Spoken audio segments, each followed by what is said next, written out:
don't deceive me when I tell you that just ain't the way it seems. Can you feel my love buzz? Can you feel my love buzz? Can you feel my love buzz?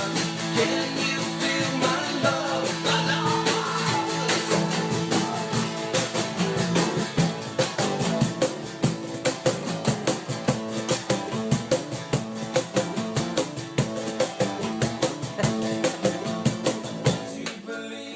when I tell you, you are the queen of my heart. Please don't deceive me when I tell you that just ain't the way it seems. Can you feel my love buzz? Can you feel my love buzz? Can you feel my love buzz? Can you feel my love, my love buzz?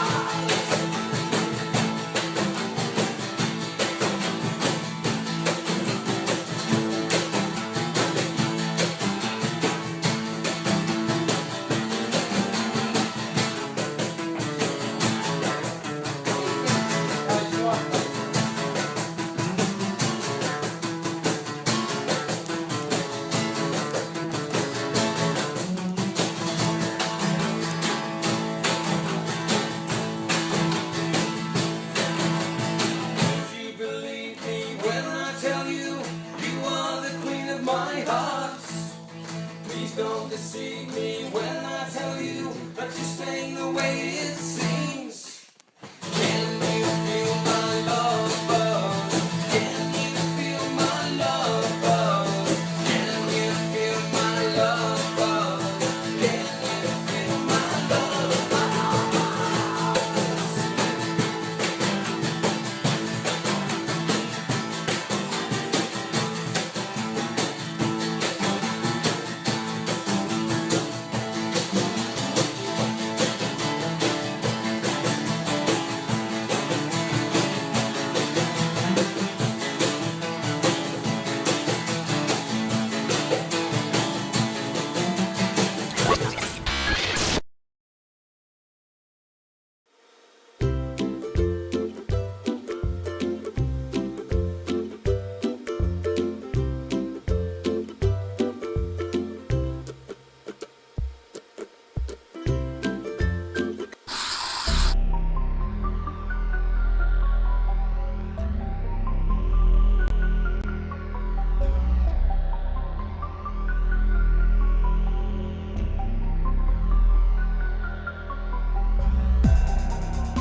Using us as slave labor.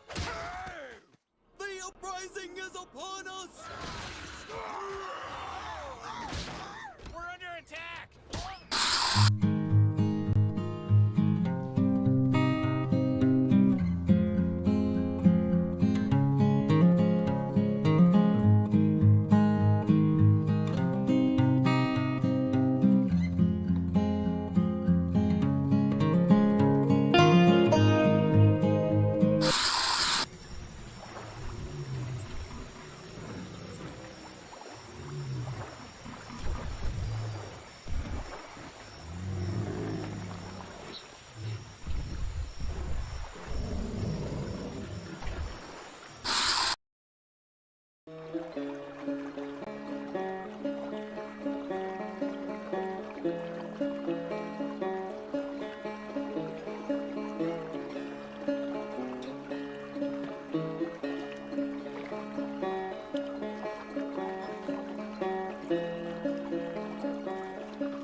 Good morning, my beauties and bees, and welcome to another installment of Cryptic. We're not Cryptic Corner yet. We're not the Cryptic Corner yet. Welcome to another installment of Live from the Hive. It is, it's January 10th now. We are 10 days into 2026, and it's so far it's as much of a shit show as every other year before it. So.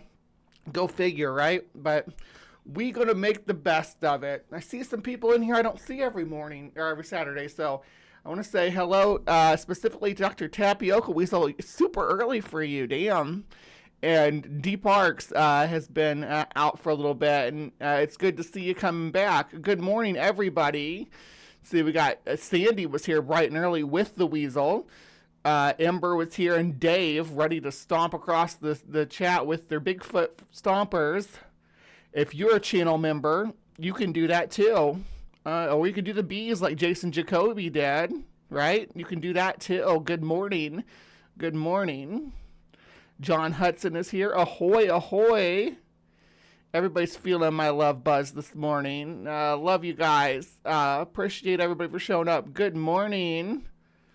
Yeah, who let the weasel cage open again? I don't know. I think that's... I kind of feel like that's your responsibility, Maya. You adopted that weasel. You have to deal with his shenaniganery.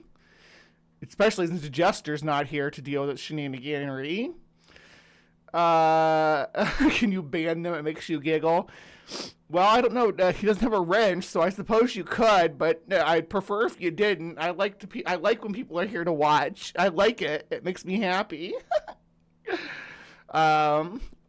This morning's show makes me happy. The topics that we're covering today makes me giddy. I'm like so giddy about what we're gonna be talking about. But yeah.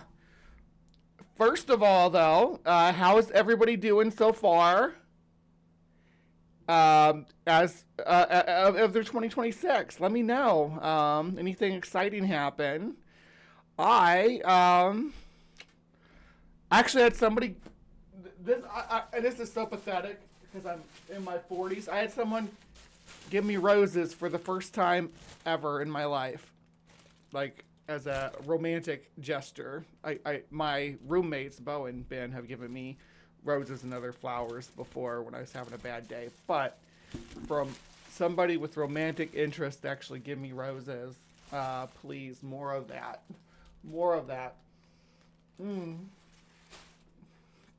So that was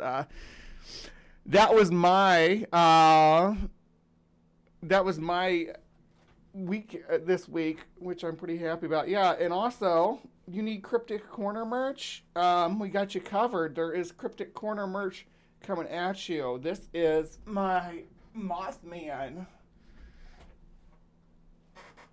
My Mothman shirt. I don't know how well you can see it from that angle. Got a nice Mothman on the back. It says Cryptic Corner right across the chest. So you can be styling and support the Hive at the same time. At the same time you can do that. It's amazing. Oh, congratulations, Dee, on your daughter passing the bar. Woo, woo. Let's raise it from the rooftop. All right. So, yeah, good morning, everybody. It's so good to see all my friends here this morning. I'm so happy that you all could make it in. User has been banned from chat by the tyrannical Maya Atkinson. I hear she's what was the term that was used? Something mod, like hold on, I go see. I remember where I saw it at. Was it boss mod? Maya, what's your title now? You're a big bad mod? Something like that? I don't know. Maya's nothing but trouble. Good morning, Miss Porpoise. Good morning. It's good to see you. Porpoise and Gnomes are deep allies. Oh, goodness. You're patron saint of woke bitches. I know that. That's why I keep you around. I will get a Maya Atkinson medal and wear it on my neck. Yeah, I did. I was going to wear the maid outfit today. But you know what? It doesn't have a top. Like, you just see titties. And I know that might not be the worst thing for a lot of you all, but for YouTube algorithm, for them yoinking my channel off, or my channel down, that is a big deal. so I couldn't do that. But maybe I can figure out something to wear underneath it, like maybe like just a sports bra or something. I don't know, or just even a regular bra. It'll be all right. But you all will see my maid uniform at some point. You'll all see the vampire uniform at some point too. I just haven't got around to it yet. Every morning. Or every Saturday morning, I intend to get up and go like full cosplay for the show. Even this morning I did, but then actually the morning gets here and it's like, I'm just going to put on regular makeup and clothes and do the show. Cosplay takes a lot, especially when I do like something really heavy, like makeup heavy, like clowncore. I need at least an hour to get ready for that. Someone with low self-esteem tried to call me a big bad mod for saying, yeah, people getting mad about your moderation. You and Titan both. It's like, that goes the same for my moderation team. I got a lot of you all have wrenches out there. I trust a lot of you all to handle things and keep the trolls down. But yeah, there's rules. There are rules to a channel, and you got to follow them. If you don't, you get booted. That's just ABC logic. Yeah, my my life from the Hive uniform. Excuse me, let me clear my throat and your all's ears. The weasel lacks sufficient coffee intake. I have coffee. My coffee this morning is kind of weak.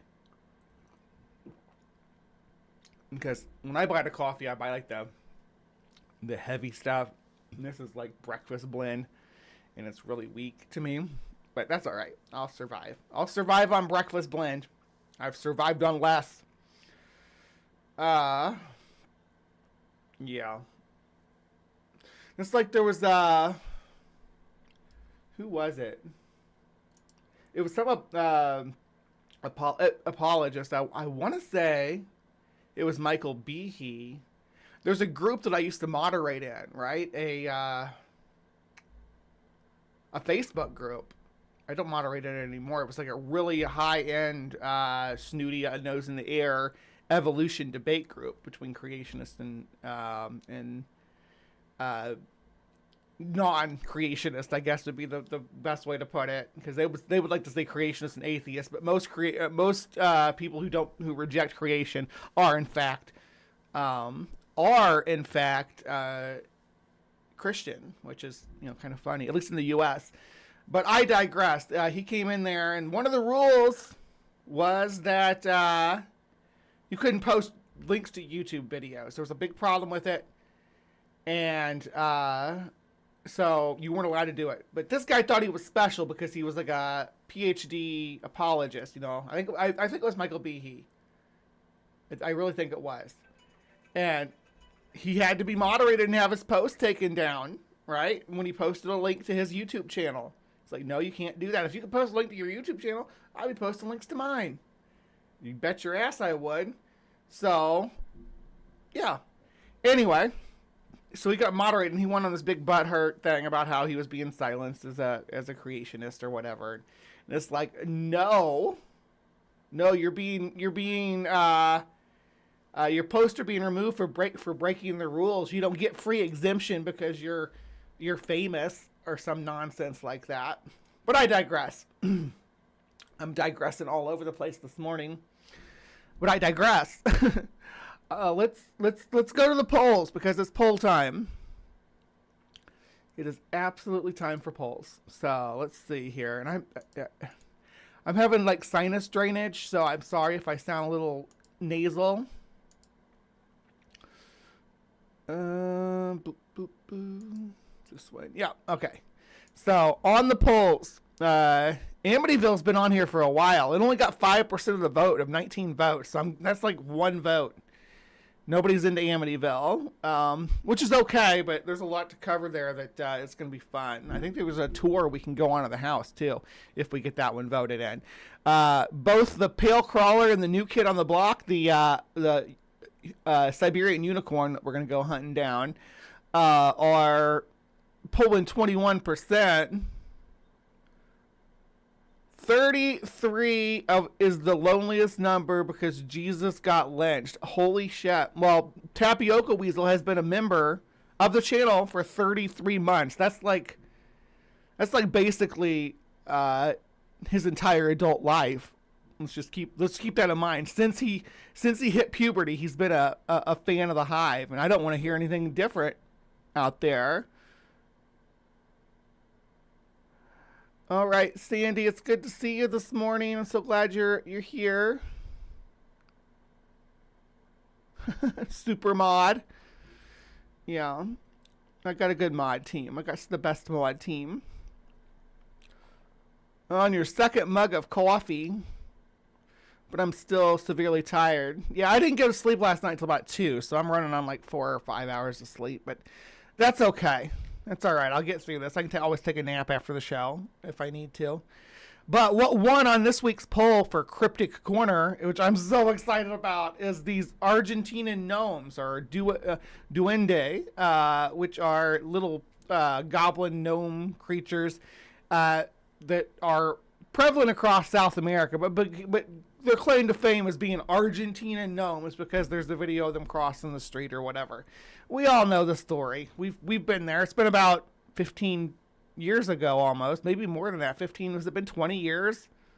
Has it been 20 years since the Argentina gnome craze? It was like, I guess it has been almost 20 years because it was at the beginning of YouTube that craze hit. That was one of the first things I remember. We'll get into that when we get over there. I'll talk more about that. Let's go down to the next item on the poll. Nobody wants to ring the bells of Tartaria. Y'all are scared. Y'all are scared to visit Tartaria and find about the metaphysical vibrations of their sacred bells. And I understand the fear, but we have to challenge it. But apparently, before we do any of that, you all do want to see Zhang He's and Lost Dragon Fleet and see if they actually did discover the coast of California. So if you're into that sort of thing, if you're into pre-contact sort of woo-woo stuff, Zhang He's Lost Dragon Fleet is where it's at. And then at some point during the Weekend Weird in the future, we are going to be mastering hydrokinesis. That's the control of water. I'm actually going to teach you all how to do it. I'm going to teach you all how to like make the water spin. We're going to make the water flow. And make the water maybe splashing with the powers of our brains, though, not with physics, with our brain powers. You're going to we're also probably at that point going to talk about what the memory that water supposedly has and all this nonsense. So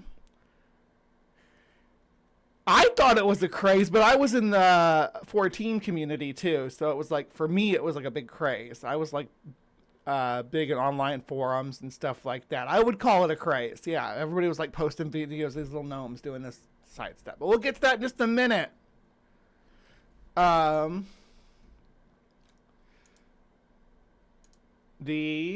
boom. But that's where we are on the poll. So we're going to be doing the metaphysics of the magic lantern, which won pretty handily, pretty effectively. It won this poll, and this was a poll that anybody could sway, because if you look, 11 votes, right? That could have shifted the poll any direction, just 1 or 2 more votes. So make sure you come out and vote so you can have some control over what we watch. But the metaphysics of the magic lantern has been on here for just a little bit, but it's been on here for a while, and it's going to be wild. You're going to learn things that you didn't know about the entertainment industry, and we're going to look at some phantasmagoria. Are you familiar with phantasmagoria? You will be after today's show. All right, so that's the polls. That's where we are on the polls. And hopefully you're all going out and voting, because here's the thing. I see like 20-some people in the chat right now, 22 right now.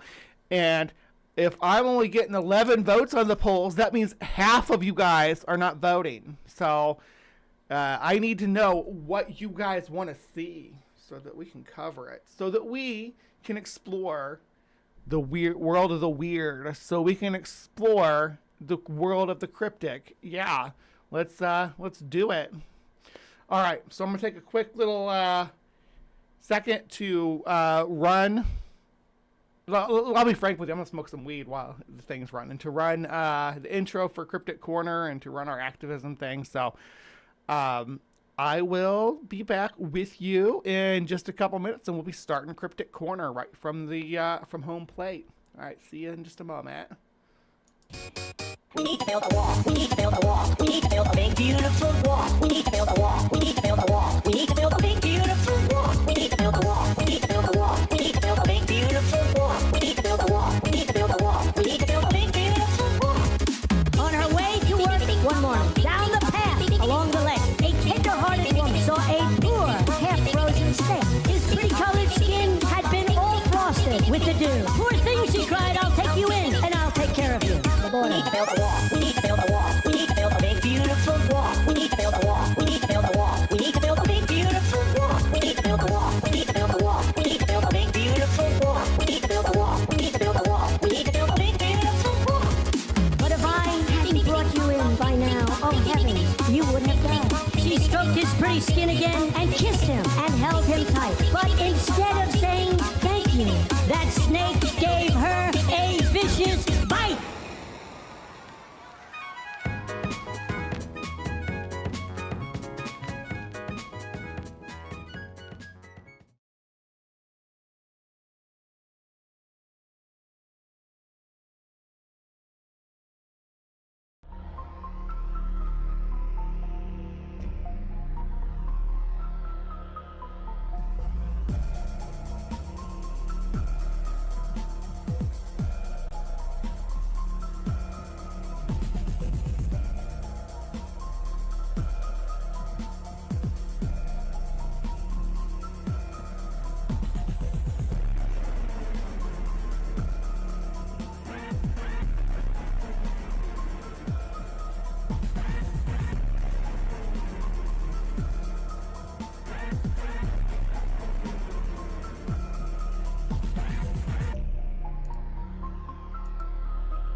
All right. Hello, my beauties and bees, and welcome to another installment of Cryptic Corner, where we explore the unexplained, the supernatural, the paranormal and hidden, the mysterious, the alien, the accurse, and the forbidden.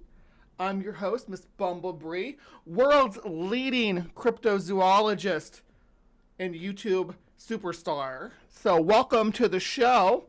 If you haven't hit the like button, go ahead and do that. If you haven't hit the subscribe button, you need to do that too, because we are like right on the cusp of hitting an amazing 1,400 subscribers. I know that's not really a lot, but for me it is. I've been doing this for a long time, been having a lot of fun doing it, and I hope to continue doing it. So Cryptic Corner, we do record this live every Saturday morning. That's Saturday at 9:30 a.m. Central Time, which would be my time here in the Mountain Time is 8:30, 7:30 out there on the Pacific Coast, where you'll find weasels running rampant. And then if you head back east of that Central Time zone, people like Ember are currently seeing it as starting at 10:30 a.m. So it really matters where you live, but no matter where you live, you can tune in on Saturday mornings at that time. And I'm not going to calculate the people across the pond. I'm sorry if Spooky's out there, or Math Pig, or Stool, or any of my UK friends. You'll have to figure out your time yourself. I think it's like 6 hours from Central Time Zone, I think. So yeah, you calculate that, but it's like the middle of the afternoon over there. But anyway, you come here, you hang out in this chat, you can be part of the people that you see talking over here. You can be part of that crew. They are super cool, and they love to engage. So if you are here to chatter in the morning about whatever we're talking about, you can come and join. And you can also vote on the polls to pick what we cover today, or that day, or any day. We are going to cover something special today, though. It's a topic that I don't usually get to cover a whole lot of. Well, I say that, but I've covered it quite a bit in the past, which is gnomes and little people. So Argentina gnomes. We need to talk about the concept that yeah. So if you look here, this is your typical Argentinian gnome. You see they got fairly light eyes.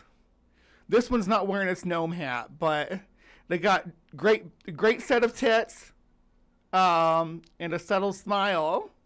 So if you wanted to know about Argentinian gnomes, this is what you look for. But we're not going to just depend on these people who provide me this image of the Argentinian gnome. We are going to actually watch some real videos about Argentinian gnomes. Yeah, Madame Duende is in the side chat right now. And I do want to say thank you to Dr. Tapioca Weasel for gifting 5 memberships. Oh my gosh, 5 memberships. They went to Native Atheist, The Ways to Human, which is our Argentinian gnome, Robert X, Liz Allen, Inquisitor Bacon, PhD Nick Riviera, sorry. Yeah, woo, congratulations.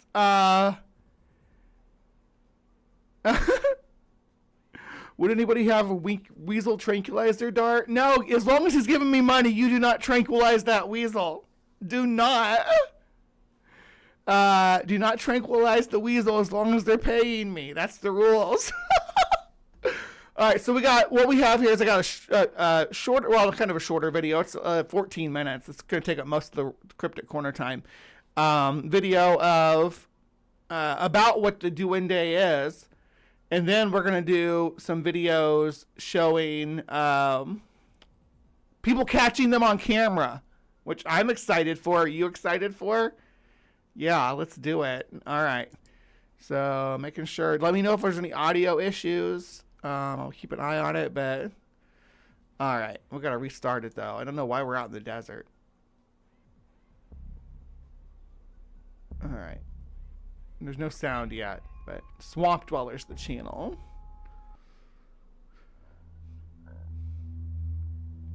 Welcome back to the swamp, my friends. Today we are taking another in-depth look at another rather unknown cryptid. I bet you guys will enjoy this one, as once again I am teaming up with my good friend, Timothy Duran. We once again came together to uncover some creepy information about some of our favorite cryptids. All right. Thank you, Today, Timothy Duran and Swamp Dweller.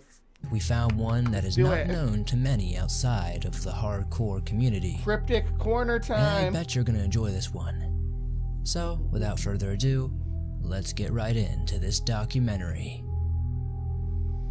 In this documentary, I am going to speed it up though, exploring because one he's of the talking less super talked slow. about cryptids native to Latin America. Unlike many of the carnivorous cryptids we have talked about in the past, this one is a rather... So, I just sped it up a little bit. Hopefully it's not too fast, but your brain will adjust to it quickly. A bizarre, but almost familiar form of cryptid. And, unlike other cryptids, it is believed that there are multiple species of this cryptid. Roaming around the world, they share similar characteristics, but interact very differently with humans, depending on the species. Regardless of what legends you may have heard. It's a leprechaun! Like, you just can't say that all little people are the same species, different versions of the same species. That's daft. That is daft. Speculation as the intent of this creature is as old as the legend itself. In this documentary, we'll be exploring all the key points related to this creature and uncovering the myths surrounding the creature. Sit back, grab a snack, and I hope you enjoy this video. John Hudson says that he's the Andre the Giant of Argentina gnome wrestling. You better watch yourself, Ways to Human. You're going to get wrestled by John Hudson when he finds out you're an Argentina gnome. Yeah. Ben Shapiro. Ben Shapiro is he's an American grown gnome. And it's not biological. Well, it is biological, but every time that Ben Shapiro says something racist, he loses like a little bit of height. So he just keeps shrinking. Picture this for a moment. A hiker lost in the mountains of South America has no means by which to make it back home. He calls out for help, but there is no one there to help him. He stops, and out from the bushes comes a small, human-like creature. The creature gestures for that man to go down the path with it. The man follows it to the path and is led safely down the side of the mountain. The man is able to make the journey home and tells his local... This is very much mirroring my experience with the Argentina gnomes when I went to Austin, and I was in this like maze of this of a toy museum, right? And this Argentina gnome comes up to me and she's like, "Follow me around and help me find the scavenger hunt stuff." So I did. Good times, AJ. My older brother used to tell my sister and I when we were little that the duende were going to get us if we didn't do whatever he was asking us, his chores. That sounds about right. That's exactly the kind of lore we're talking about here.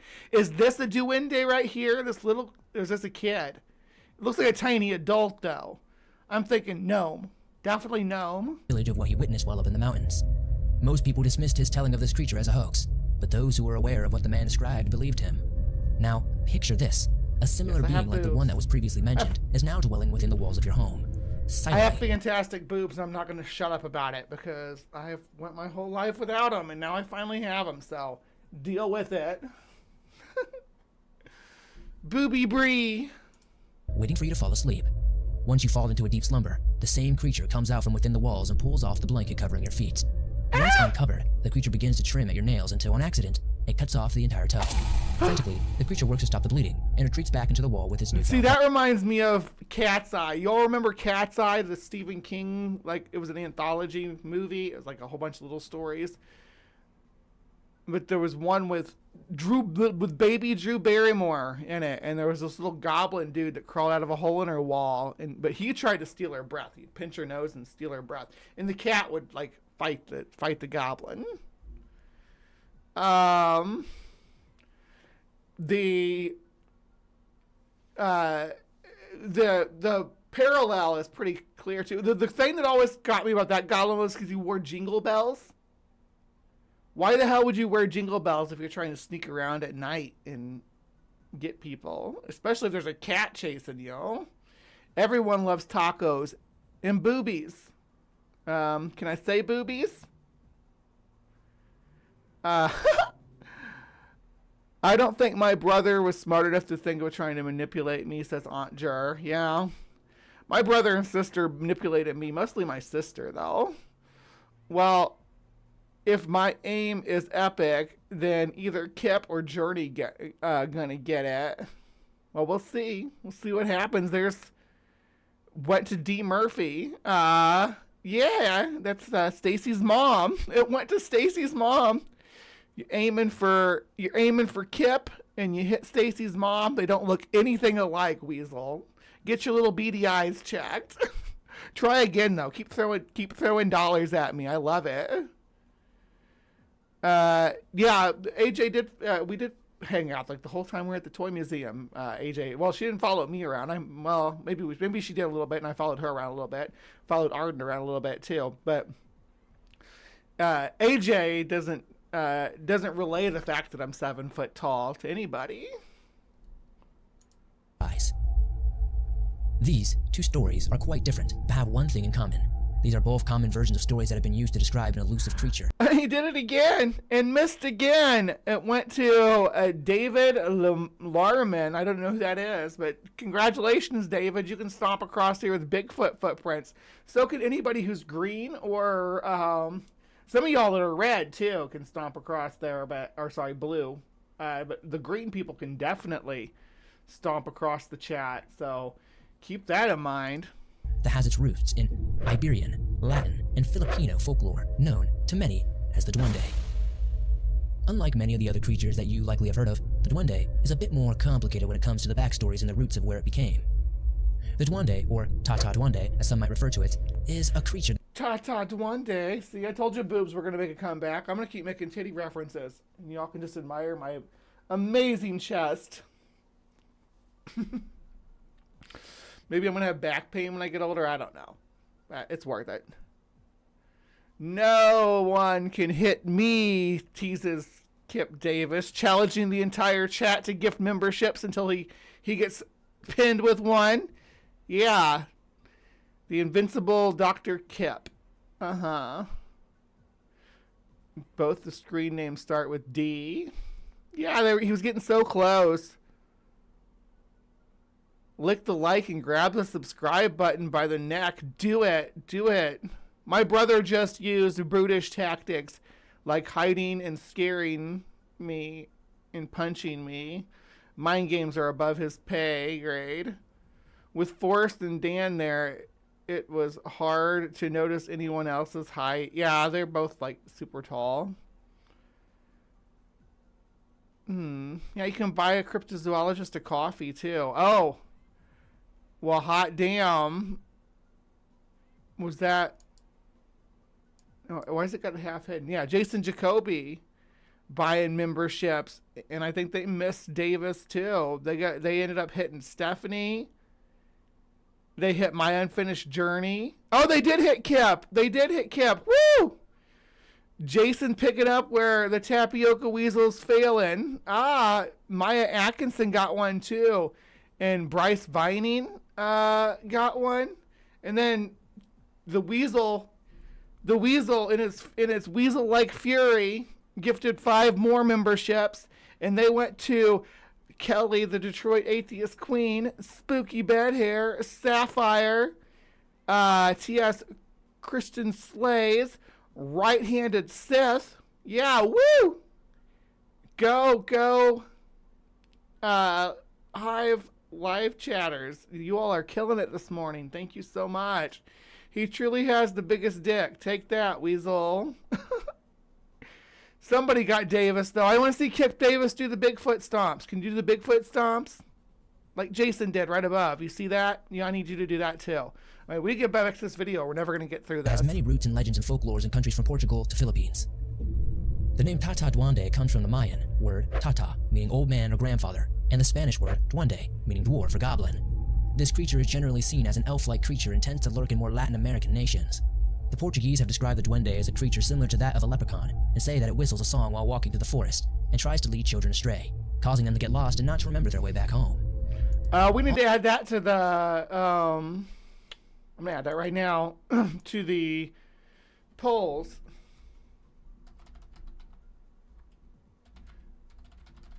Yeah, whistling in the woods is a thing. Alternatively, the duende are seen sometimes as that you're not supposed to do. Don't be whistling in the woods. Creatures in Latin folklore. In countries like Belize, the people there speak of the duende as being a helpful guide that aims to try and guide lost travelers home after getting lost in the forest. They refer to the duende as the Tata Duende. However, further in the nation of Mexico and the American Southwest, the duende is seen as a nefarious creature that lurks within the walls of homes, especially in the walls of the bedrooms of young children. They tend to try and trim the toenails of unkept children, but may sometimes remove a toe by mistake. The people of the Mexican states... So you just wake up with... If you wake up without a toe... Yeah, Bryce, welcome to the Hive. Look at those Bigfoot stompers. Look at that. Prixie Purple, Dr. Kip, My Unfinished Journey, Aunt Jur, Maya Atkinson, all my Bigfoot stompers. Thank you so much.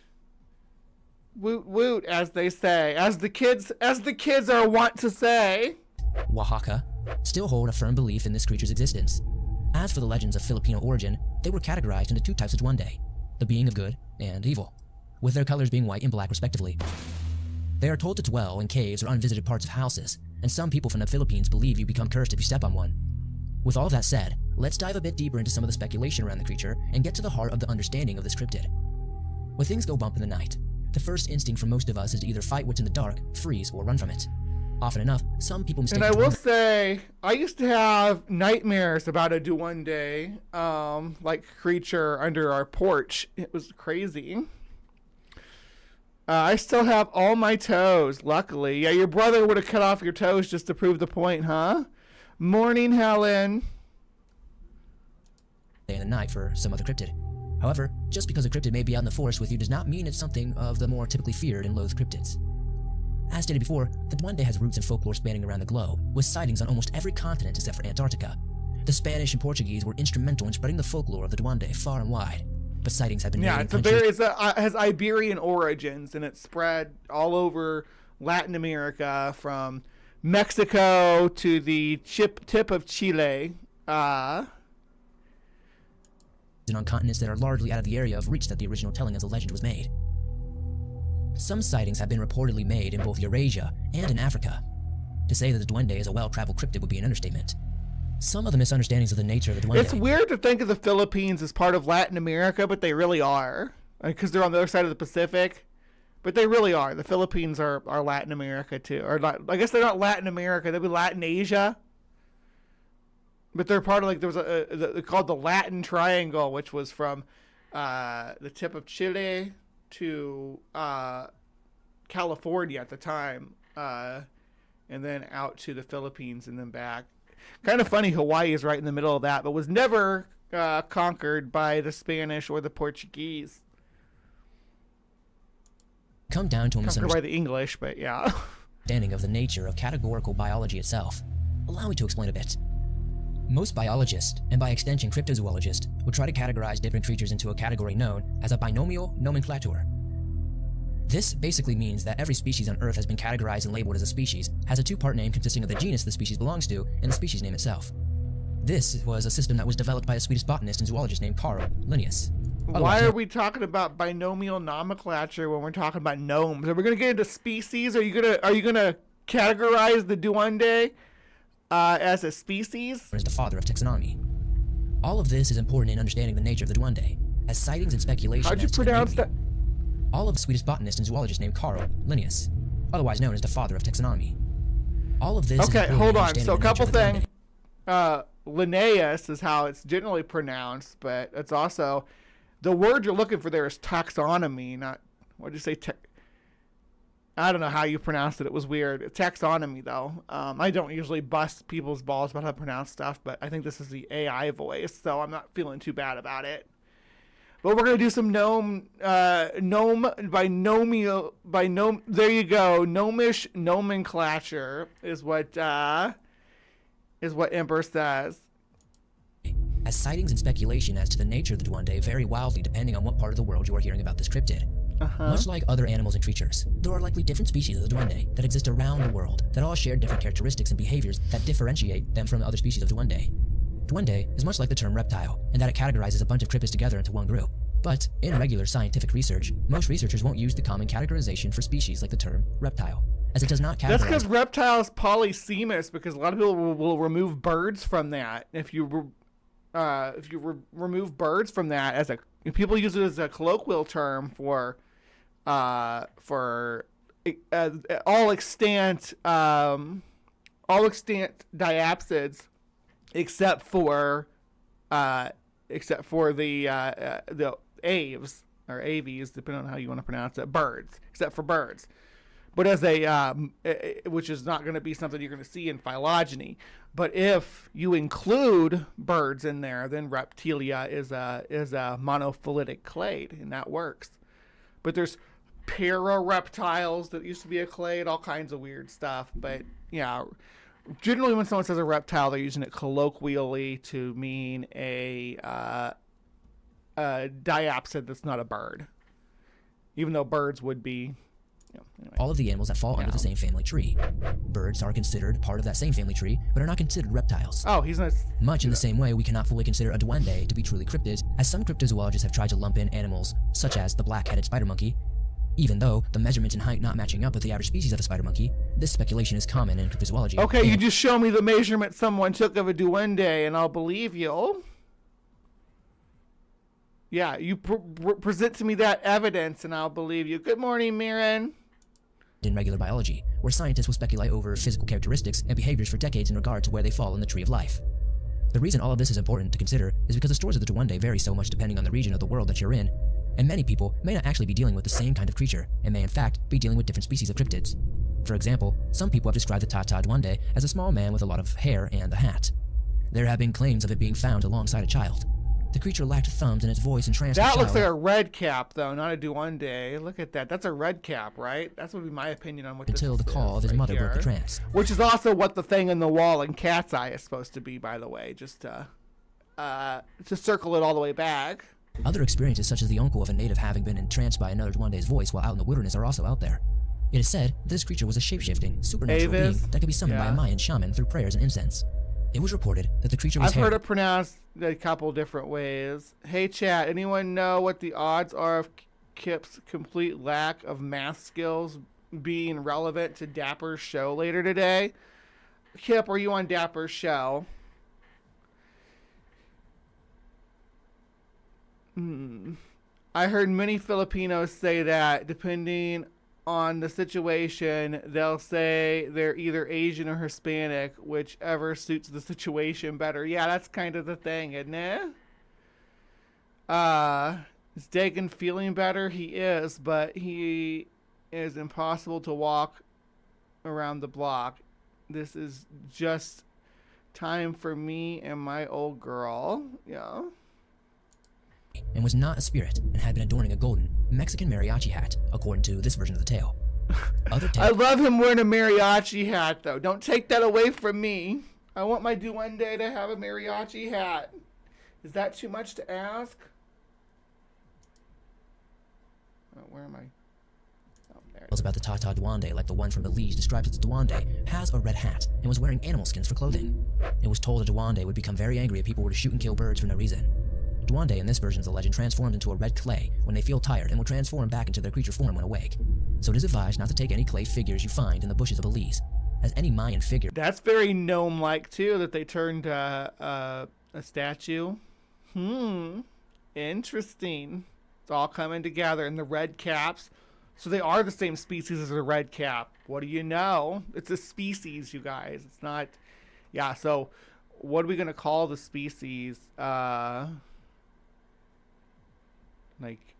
would it be fairy? I guess. Like, or fae. So the homo, the genus would be fae. This would be fae duende, and you'd be fae. I don't know what the Latin for red cap would be. Let me see. Boom, boom, boom. Just a second. We're going to figure it out. Just got to switch this to Latin now. All right, Latin it is. It'd be like rubrum capum? Rubrum capus, maybe something like that. Yeah. You could find may not actually be an artifact, and may in fact be a duende. According to this version of the legend, if a duende caught you in the bush, it would entrance you and take you back to its dwelling. The only way to make sure you leave unharmed in this version of the legend is to hide your thumb within the palm of your hand, so as to imitate and look of a hand of a duende in order to trick it. Some have tried to make the hand. Wait a second, so duende don't have thumbs, they just have fingers? That reminds me of a spider monkey too. I really think the spider monkey thing's starting to make a lot more sense. Cross to ward off the duende, but in Belizean folklore, duende are not evil creatures and will only attack when provoked by the deaths of animals or by mischief like annoying whistles in the bushes. In folklore, the American Southwest tales of the duende are quite a bit different. Tales from this part of the world vary from somewhat strange to downright creepy and rather unbelievable, to be frank. People from this part of the world claim that duende will watch young children play outside sports and will scurry away when spotted. Some people, more incredibly so, claim that duende in the region will attempt to barter with young mothers for their unwanted babies so that they may eat the babies. These claims are a bit harder to believe. Well, in their defense, babies are delicious. That's why atheists eat them, right? All you baby-eating atheists out there. Than some of the others. Some of these claims are more credible than others, but it is most certain that with all these sightings, there are likely to be something out there. So, what could the duende possibly be?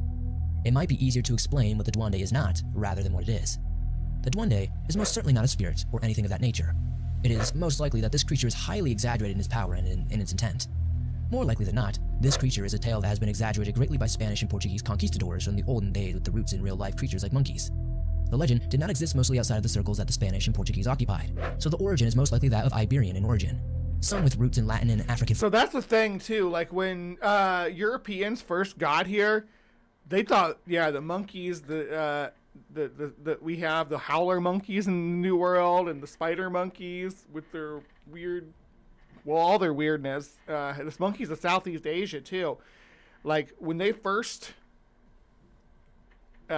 discovered that, it was freaky to them. They thought they were like trolls. Folklore that was mixed in for effect. This creature is most likely not a leprechaun, and it's most likely not a form of Bigfoot, Sasquatch, or Chupacabra. The duende is most likely a creature all of its own. For some reason, has remained elusive enough to cryptozoologists that research on them has been slim outside of what somewhat credible reports we have in this documentary. The fascination of humans is known to put people in an almost trance-like state, so the reports of people going missing for long times after seeing a duende may be just that. That's what the missing 411 is all about. It's not Bigfoots, it's duende. Prolonged state of fascination. In truth, no one really knows what a duende is, or whether or not the legend has been extended to already identified creatures like the howler monkey or spider monkey. But one thing is for certain, as long as there are people that are willing to explore the unknown parts of the world, there will likely still be reports of duende. So, the next time you are offered by that one eccentric friend to help them in the forest, just make sure your toes are clean, and that you try not to step on the toes of any duendes that may be there. You know, I'm not going to clean my toes. I'm just going to let my feet stick out and let the duende trim my toenails. That sounds like a win-win. Trim my toenails and I get to sleep. Don't have to worry about it myself. Both metaphorically and literally. Thanks for watching this documentary. If you enjoyed it, please hit that like button as it helps me out a ton. Alright. Duendes are some seriously interesting creatures. There's so many varying details and stories about them. I've been reading stories about them for nearly 3 years now, and I thought it was about time we did somewhat of a documentary on it. It's really hard to do in-depth documentaries like we do usually on certain creatures, and this was... Alright, so that was just the basic rundown of what a duende is. Or duende. I keep wanting to say duende, like Juan, like Obi-Wan. Or just duende, end a. But from here, we're going to look at like videos of these little guys caught on camera. We're going to decide what to do with that. Let's do it. Let's go. Crystal Skull. We were just talking about Dan Aykroyd last night. Oh, here we got a little pirate dude. A little pirate. Well, I guess he's... This kind of looks like a leprechaun, too. He's smoking a pipe. Is there weed in there? That looks very green to be tobacco. Is this little guy getting lit? In the Spanish folklore, duendes, or other words, elves and gnomes, are mischievous creatures and are often depicted as a small humanoid creature with a pointy hat. People also say that these creatures can somewhat bring... Very elf on the shelf vibe here. This one back here kind of looks like a gray alien, though. They got some cool looking faces, I gotta admit. Today we're going to look at my personal opinion on the top 5 old duende sightings. Ooh, the duende sightings. This video seems a bit off. This is the stuff from when I was like, when YouTube was first starting, like in between 2006 and I don't know, 2009 or so. There's this little window of time, and it was just loaded down with alleged ghost videos, encrypted videos, and all sorts of UFO videos, and that's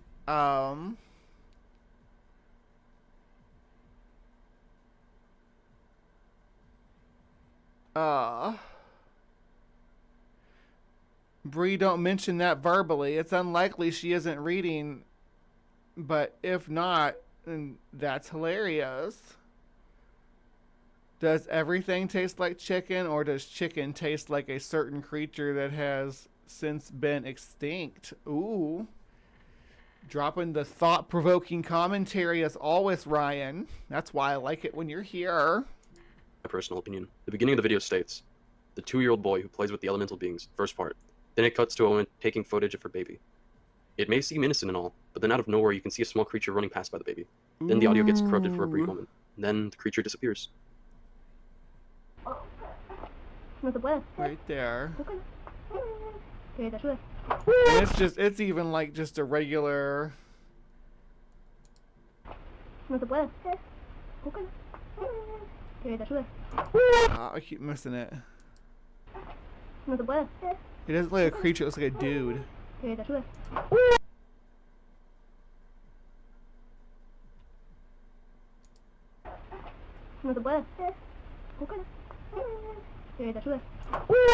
Ah, stop!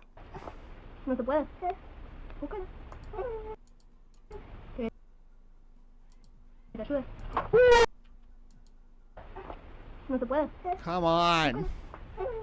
It really does look just like a little dude in a costume, though. I'm not gonna waste any more time on it. I need my keyboard back with the button, the play button.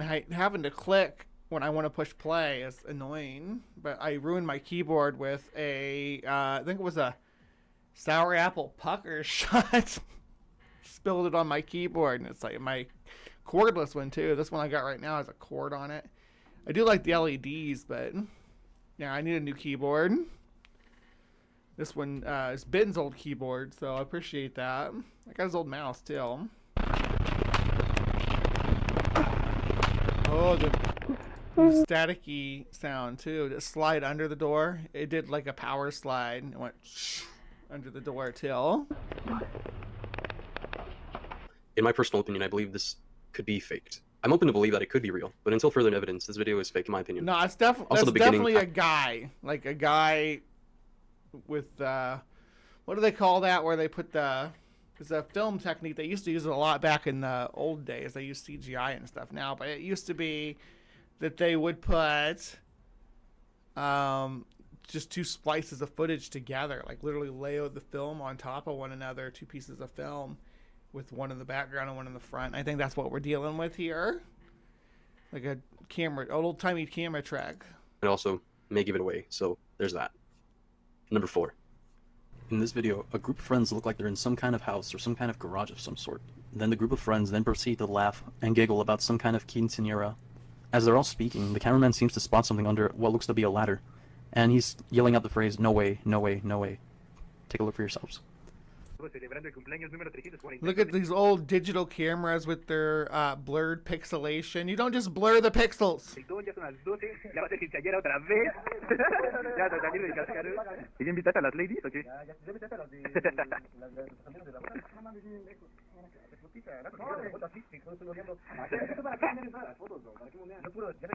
No mames, espérense, güey. No vayan a voltear. No mames, espérate. No mames, no se vayan a parar, güey. No mames. Number 3. Maybe that was a dog in a costume, though. You could put a little hat on your dog. This is an evidence video. I'm not convinced. You gotta like squint your eyes and hold your mouth just right, and then you'll see it. Try washing the keyboard and the sink with the sprayer and letting it dry for a few days. Can't make it worse. That's probably true. This one is really hard to make out, but it seems as if another group of friends seem to be hanging outside during the nighttime. Then during the video, the cameraman spots a small creature walking on the street. The guy seems curious of what it is. This is the famous one, because the way a crab walks across the street. Me versus Gnomes would look like that scene from Army of Darkness, where Ash is in the cabin with all the little mini Ashes. Because he smashed that mirror, and they all popped out of the mirror. Good scene. Like, full steam ahead with the fork, and they stab him and stuff. He eats one of them. He wakes up tied down to the table, and one of them jumps in his mouth and eats it. And at the end of the video, the guys end up running in fear. Fear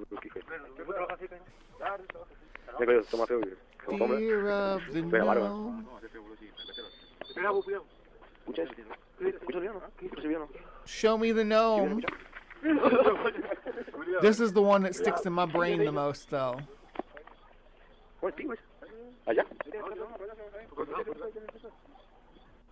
It's right there.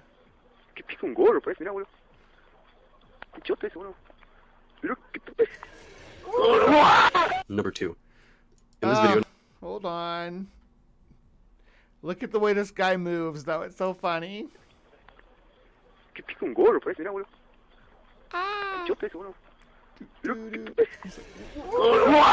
Number 2.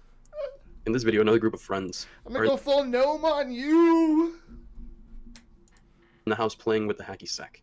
It looks like 2 friends in the video were trying to see who would last longer, by kicking the hacky sack. The friend on the left goes to retrieve it after he lost, but then a small creature dashes off really fast, setting the friends in panic. And that could have been a little toy dog, too. It looks like a little toy dog.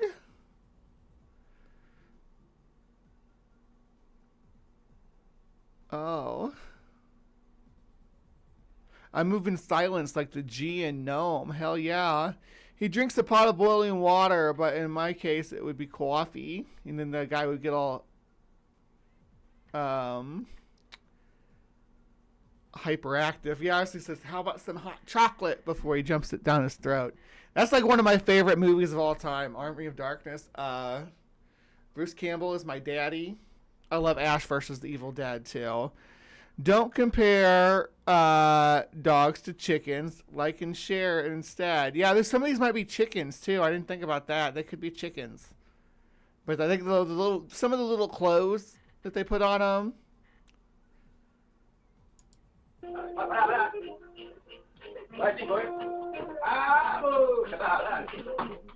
Bueno, bacho, vos sabés. Dale, a ver. Ah, pero está muerto. Because these hoaxes are perpetrated by teenage boys is why they all look like this. Nada. Number 1. Number This is the most one. well-known and oldest video of a Duende sighting ever. This one is very infamous and well-known throughout all of the internet. I think it even made headline in the news a few times as well. The story goes that a group of friends were playing outside, and it seems as if the friends were conducting a soccer game from the looks of it, you know, just having a grand slam time. Then the friend that we see in the video tries to go for the ball, but then some small creature comes dashing towards the bush and sends the friends in panic. Ya, güey.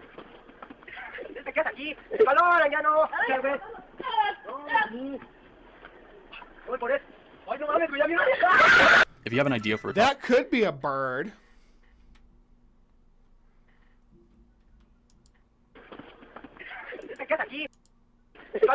So it's right there.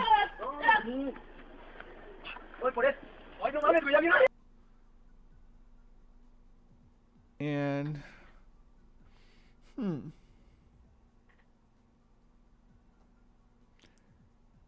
it could be a bird. That's true, but if you have an idea, it kind of vanishes, which makes me feel like it's yeah, it could have been like a little animal of some kind that gets up and runs on its hind legs when it's scared. A lot of lizards do that, but I didn't see any tail. Skinny chicken. Whatever it was sleeping there. Yeah, and it got scared when the people ran by. Alright, this is the end of that one. And we got this one now. Dance Dance Revolution. I can't see like anything. What? I played that in Austin too. This game is like crazy. Remember like back in the day in 1998 when CDR first came out? Yeah, it was like Well, 98. little bantam chickens are so tiny too. Like little bantam chickens, almost it was a little bit bigger than like a pigeon. We used to play at the arcades like all the time at Kmart and stuff. A quail could also be, they're very small like that. Yeah, open the door. That definitely looked like a critter. So it's right there. Yeah, open the door.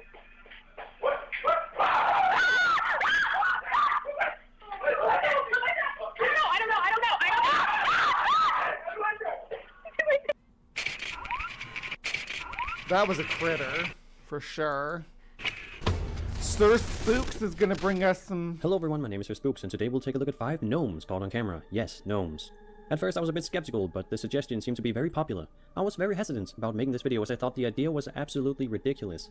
But there was we're going to... Is this still going 1.5 speed? It is. I'll probably slow it down now so we can see these a little bit better. That probably would have helped when I was trying to slow down for that other video, huh? If any of these are duplicates, we'll just skip over it, but because there will be duplicates, I'm sure. a surprisingly huge There are amount only of so many gnome videos. gnome sightings caught on camera. Before the video starts, just know that all these videos were recorded with potatoes, so no need to comment that. Anyway, if you have any suggestions for future caught on camera videos, feel free to leave them in the comments down below. So, let's start off the list. Spirit critter. Alright. It's hard to tell exactly what goes on in this video, but it appears to show a couple of boys playing football when a gnome in the background starts moving. Then screaming ensues. Alright, this one's the one we just watched. Let's see if this quality is any better or not. Actually, based on what I just watched there, Let's take a closer look. the way it rises up, it really does seem like something on a string to me.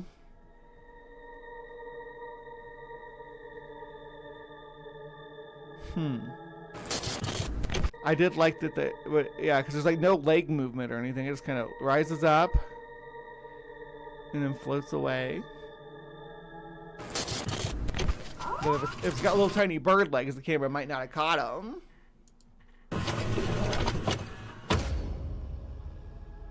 The audio is sort of weird in this video, and the kids are speaking in a foreign language, so it's once again hard to tell what circumstance. How do you know they're speaking in a foreign language? Where they're from, you're speaking in a foreign language, good sir. I've seen rats sort of walk bipedally and definitely seen them stand for a while. That's true. Whoa, whoa, whoa. You can't serve dog with cat. You'll resurrect the cat and unlock the secrets of... Never mind. We were talking about you earlier, Ninjester. We're talking about shenaniganery. This is why I keep a collapsible butterfly net in my pocket. I want to be able to get a hold of them if I get their hold after I catch them. Yeah, I could give you the other pot of gold. Since this video was shot under. This time, a couple of kids seem to have spotted something behind a wall, and when they go to investigate, a gnome or goblin or something pokes its head out. You know, standard gnome behavior. Gnome behavior. The gnome. I think I saw this one in our fairy video too, right there.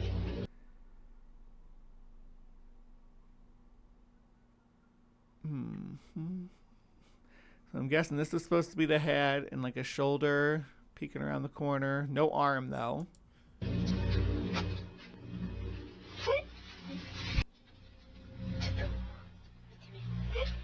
So I mean that could have been a lizard crawling on the wall. They're taking their sweet time getting around the corner though. Yeah, I think that could have been a lizard climbing up the wall, and then it like dipped into a crack somewhere when the people can't start walking towards it.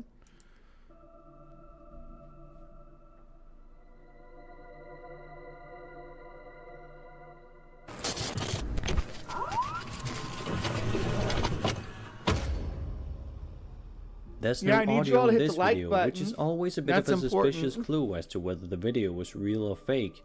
But besides that, the video shows a normal gnome in the garden, which then starts moving on its own. Ah. The cameraman shakes a great deal. The gnomes walk at midnight. Apparently, the Goosebumps was trying to warn us. R.L. Stine knew all along. Perhaps out of fear, or perhaps to cover up for bad special effects. Who knows, really?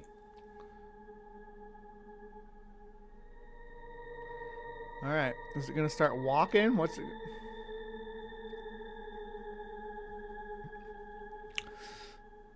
How about some stabilization, dude? Damn.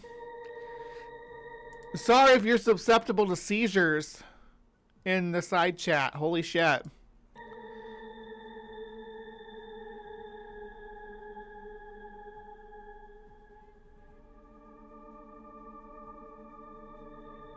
I mean, honestly, it could be standing on like a skateboard or something that someone's got a rope tied to, pulling it for all we know with that angle and shaky cam. Holy crap, that was a lot of shaky cam. I'm still dizzy. Give me a minute. Ooh. Ooh. And one of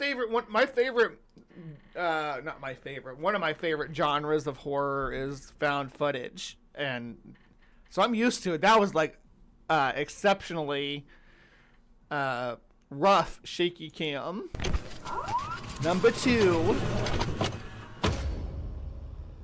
Here we have yet another Mexican gnome which decided to show up at what could look like a birthday party. A lot of weird screaming ensues. That is literally a tiny dog in a party hat. Come on. That's a tiny dog in a party hat. Watch, it comes out right there. That's a tiny dog! Shoes.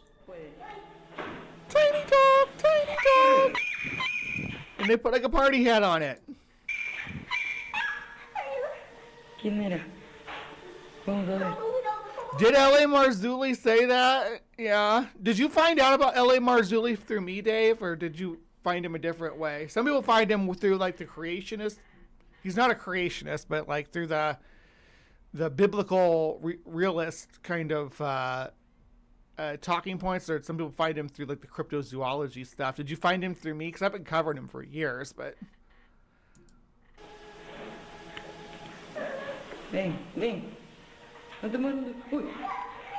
It's a little Let's take a dog. closer look. Little dog in a party hat. You know it.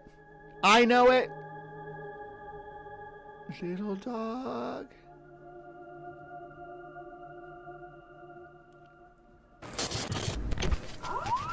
And it's Mexico, so I'm guessing it's Chihuahua, but I'm not sure. If it is, it has its ears tucked up into the hat. Number 1. This video shows a few boys playing football when a Mexican gnome shows up. Yes, gnomes are a big deal in Mexico, it seems. Lots of screaming also happens. I thought more of these would be in Argentina, but, you know, we work with what we got.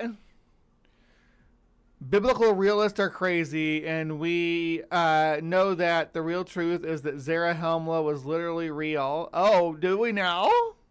Zarahemla, huh? We searched for Zarahemla a couple weeks ago. Now I want to remake the Blair Witch Project, but mostly about gnomes. That's a good idea. I think that we need more enthusiasm about found footage. This one's tall though. Look how much taller this one is.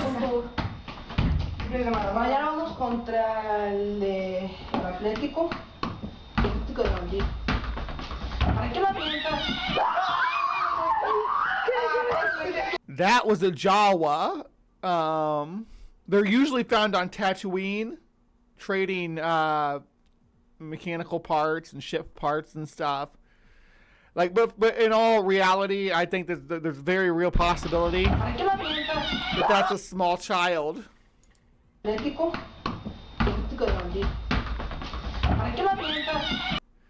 Because it seems about the right height for like a toddler.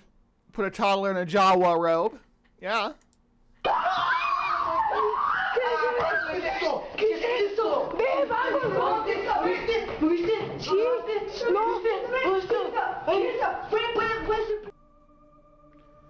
Jawa. Before you leave the video, steal your droids. Just want to let you know that I will be going full-time with YouTube videos in about a month when I've finished my final exams. Having to study for exams while doing YouTube videos is a tad difficult. If your feeds are like mine, it's all about UFOs, UAPs, drones right now. My feed is like yours, baby doll.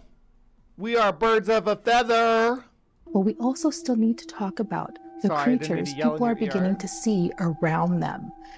Take a look at this footage that was captured by a woman named Tiffany Walsh. She had just pulled up to her home when she noticed something weird in her yard. She noticed that her flag wasn't a flag, and it actually looked like a little person. And as I'm watching the footage, I have to agree with her. It does look like something out of folklore, out of mythology, which we would call leprechauns or dwarves, gnomes, little people, duendes. Because this does not look like a flag. This down here... Watch all the way till the end, because this blew my... This down here looks like a garden gnome, like a statue. I guess this is up here is what we're supposed to be looking at, which is supposed to be a flag. Mine. Are our realms overlapping? Is the veil thinning? Are we starting to see more of that paranormal world? Tell me what you think. There's no way I'm in my realm. There's no way. So she's got like a gnome themed backyard. Lots of garden lights.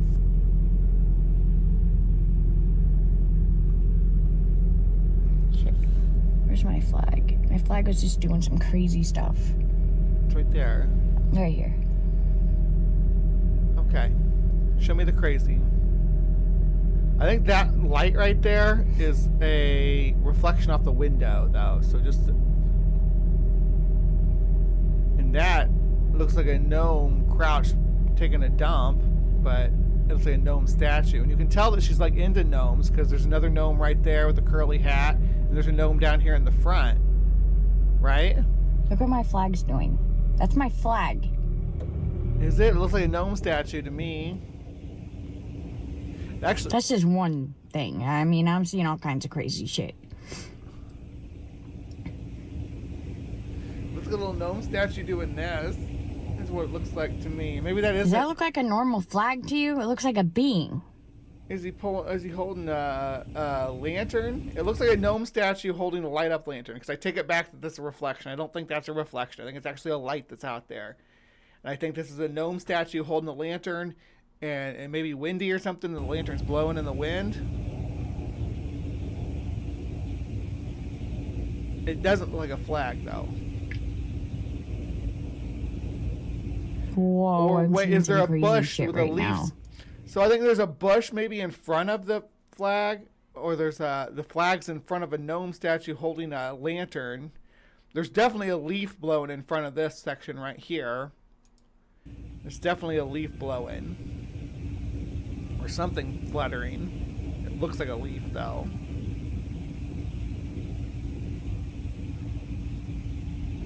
Have a good day at work. Jawas remind me of those things from Phantasm. Yeah, the little short guys, the creatures. Video of a gnome taking a dump would be awesome. Yeah, and we get some scat too, so we can examine a gnome and see at least what they're eating. When I was a kid, one of my favorite shows was David the Gnome. It was like based on this old book that was called The Secret Lives of Gnomes or something along those lines. But it talked about how gnomes were like forest guardians and stuff like that and lived in trees, and David the Gnome kind of spun off on that, and he was like an animal doctor. But it was like one of my favorite shows when I was a kid. Hey, Spooky. Dude, what are we seeing right now? You tell me what I'm seeing, because it's very blurry. I see a plant dancing before a gnome statue holding the lantern. Dude, that's what I see. Blurry.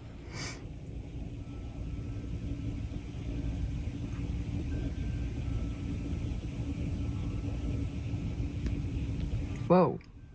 I don't think it wants us to see. That's your camera, baby girl. Whoa. See what I'm saying? I'm in something's going on. I'm not in my realm right now. I'm seeing weird shit right now. Weird shit.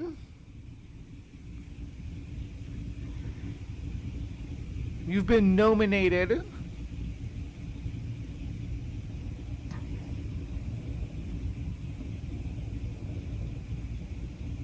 Hey, Brian. That's a being, too, it looks like. Those are your light up gnome statues, lady. Like that one right there. That one's on Do you see these pole beings? or something. They're beings now. It's your lawn decor. What have you been smoking, madam?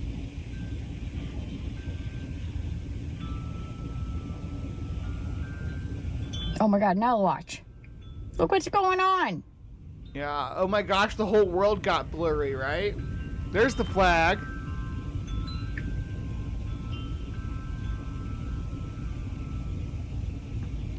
You know what it was? That flag was stuck on that lantern, and it made it look like that. Like, now that I see that, I see how the flag is Does that tangled look like around. a normal flag to you? It looks like a being. Okay. Now that I've seen it loose.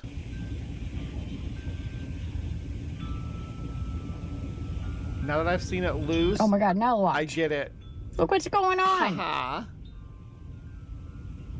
That's a flag blowing in the wind now. It was tangled in that bush. And there's some plants and stuff in front of there, but there's definitely a gnome statue down here. At least I think it's a gnome statue. It's just a flag.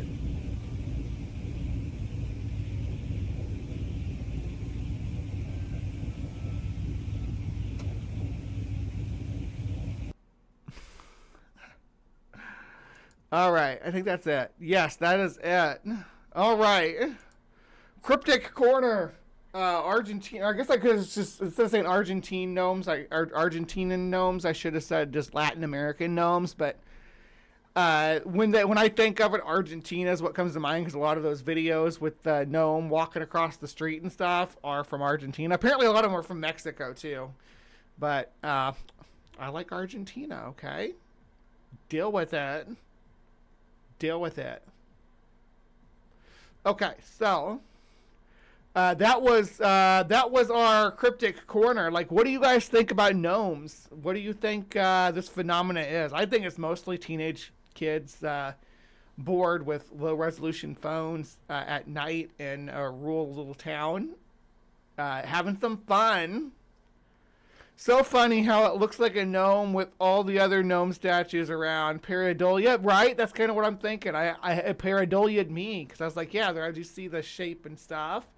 And I was like, okay, so it's a statue like these other ones. And then it started blowing around. I'm like, oh, wait a second, it's just a flag. And because my brain was primed to look for a gnome and there were other gnome statues around, that I was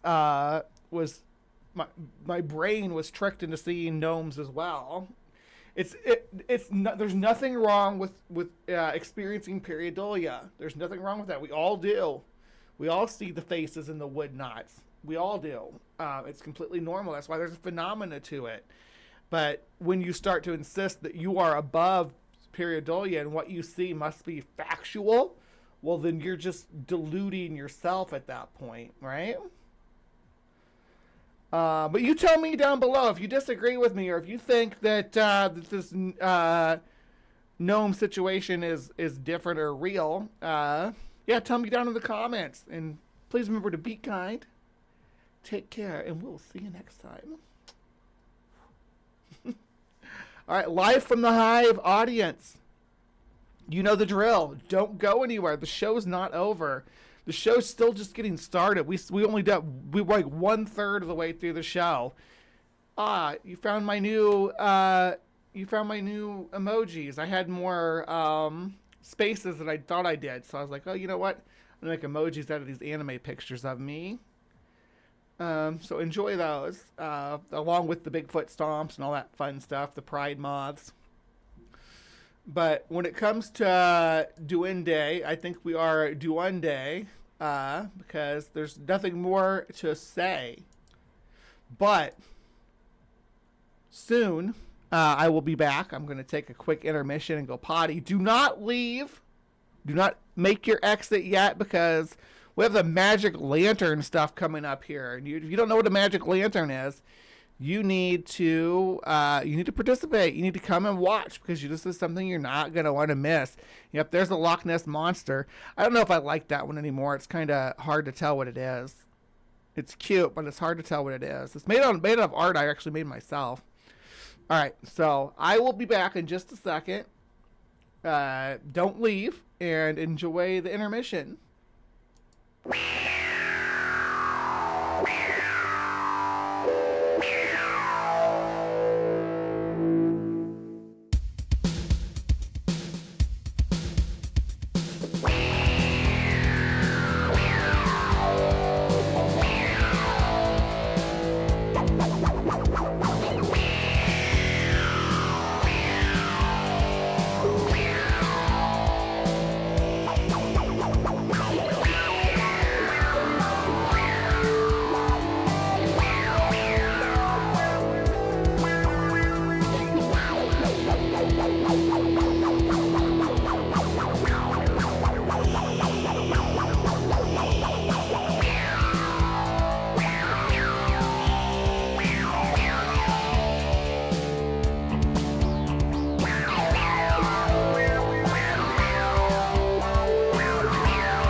All right, my beauties and bees, it is time for our Week in Weird, and I've been looking forward to doing this one for a long time now. I did lots of research on it too, because we're gonna hear like loads of bullshit today. We're gonna hear a lot of nonsense, and it's gonna be difficult to parse what's real and what's not. Okay, so I want you to stick with me and try to keep up as best we can. And we'll see how we manage to get through this. So today, for our Week in Weird, and we've been on the polls for a little bit now, we're doing the metaphysics of the magic lantern. Now, before the days of cinema, there was a proto-projector, if you will. It was a device called a magic lantern. I'm gonna pull this up while I'm talking about it. And they would put on these shows called Phantasmagoria, where they would use this magic lantern to project images onto a dark wall, right? It is basically magnified candlelight pushed through a lens and with colored painted plates. But sometimes they had moving pieces to them too. The device looked like this. It was basically where the origins of the projector come from, right? You start moving those plates through super fast, and you get like film. Because film, you're not like actually looking at moving images. You're looking at a series of still images move so fast together that it looks like they're moving. But this is where that technology started. Here's a pretty cool spider. And some people crossing into the underworld with the Reaper. This effect where they were able to make the person look like they were burning. Very simple motion effects, moving the thing moving around and stuff like that.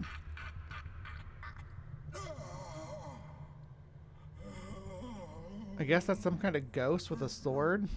You want to mess with a ghost with a sword and a torch. And so people will be sitting in a theater, and this is projected up on the walls around them, and there's somebody up there telling diabolical horror stories, sometimes dressed as the devil or as a cultist or a Grim Reaper. Just telling spooky stories. And people get all freaked out by it. Yeah, like that. Check that out. It's like whoosh, whoosh. Ah. And there'll be people making sound effects and stuff for it. It's the devil riding a monster. A spider attacking. Is that Napoleon? Oh, that was good. Blowing a trumpet up his ass.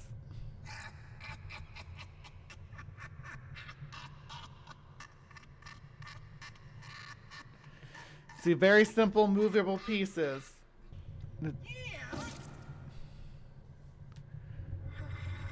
But it was at the time, this technology was like, holy crap, this is blowing my mind, right? This has to be metaphysical, and that's what we're going to talk about today. So this old technology that they used before cameras to put on Phantasmagoria shows, they love blowing in people's asses, apparently. Look, blowing in his ass, too, with what is this called? A bellow, I think? Is that what that's called?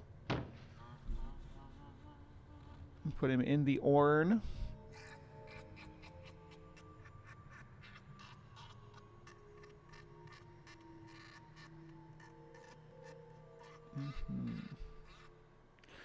So that's Phantasmagoria, the types of shows that they were putting on in the early to late 19th century. I mean, I can see these being used like later on in like little frontier towns out in the western United States and stuff, but for the most part, by the time film projectors came around, it was it was the archaic, old-timey technology. But I digress. This channel here, Magic and Murder Mystery Theater, is going to tell us about a magic lantern that got mixed up with some occult stuff. Let's go. Only a few years before, German Expressionism would hit the world in such silent classics as Nosferatu and The Cabinet of Dr. Caligari.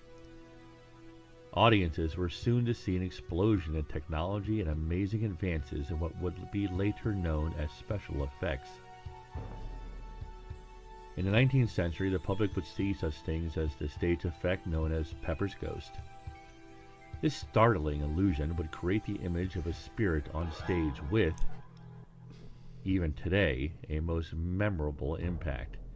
That is the cool effect. That's what they did with the projector, and then they would have the mirrors and the glass pane that allow it to project like you're seeing a ghost on stage. Like, really, he wouldn't see this figure right here, but you would see in the audience on this pane of glass the figure moving. Pepper's Ghost effect is still used today. I love old German expressionist films. Nosferatu was great. Cabinet of Dr. Caligari. There's the old Frankenstein one that was creepy. Metropolis is a good one.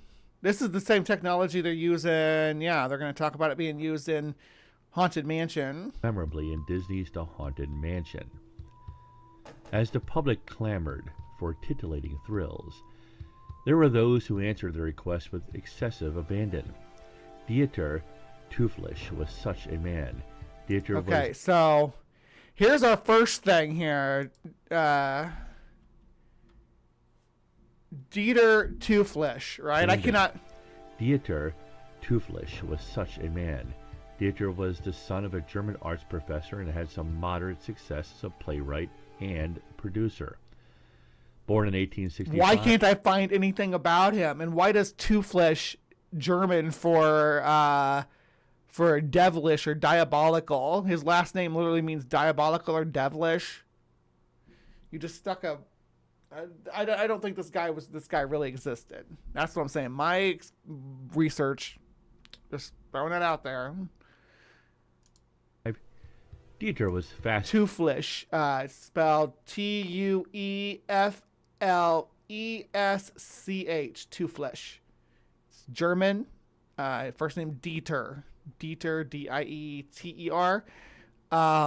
But I could not find any reference to him at all in any history books. No, I scoured the internet for him. By magic lantern shows that his father would take him to.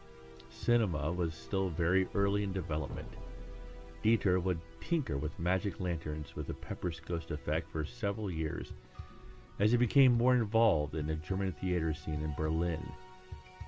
Magic lanterns were very primitive projectors that would illuminate glass slides through lenses, projecting these images onto a curtain or wall.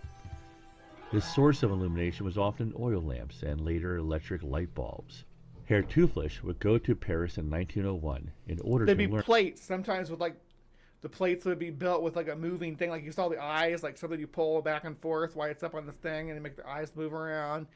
Or the pulling the thing away so their belly swells up, things like that. Very simple mechanical animation projected onto a wall. And more of the advent of cinema with the brilliant luminary George Millet.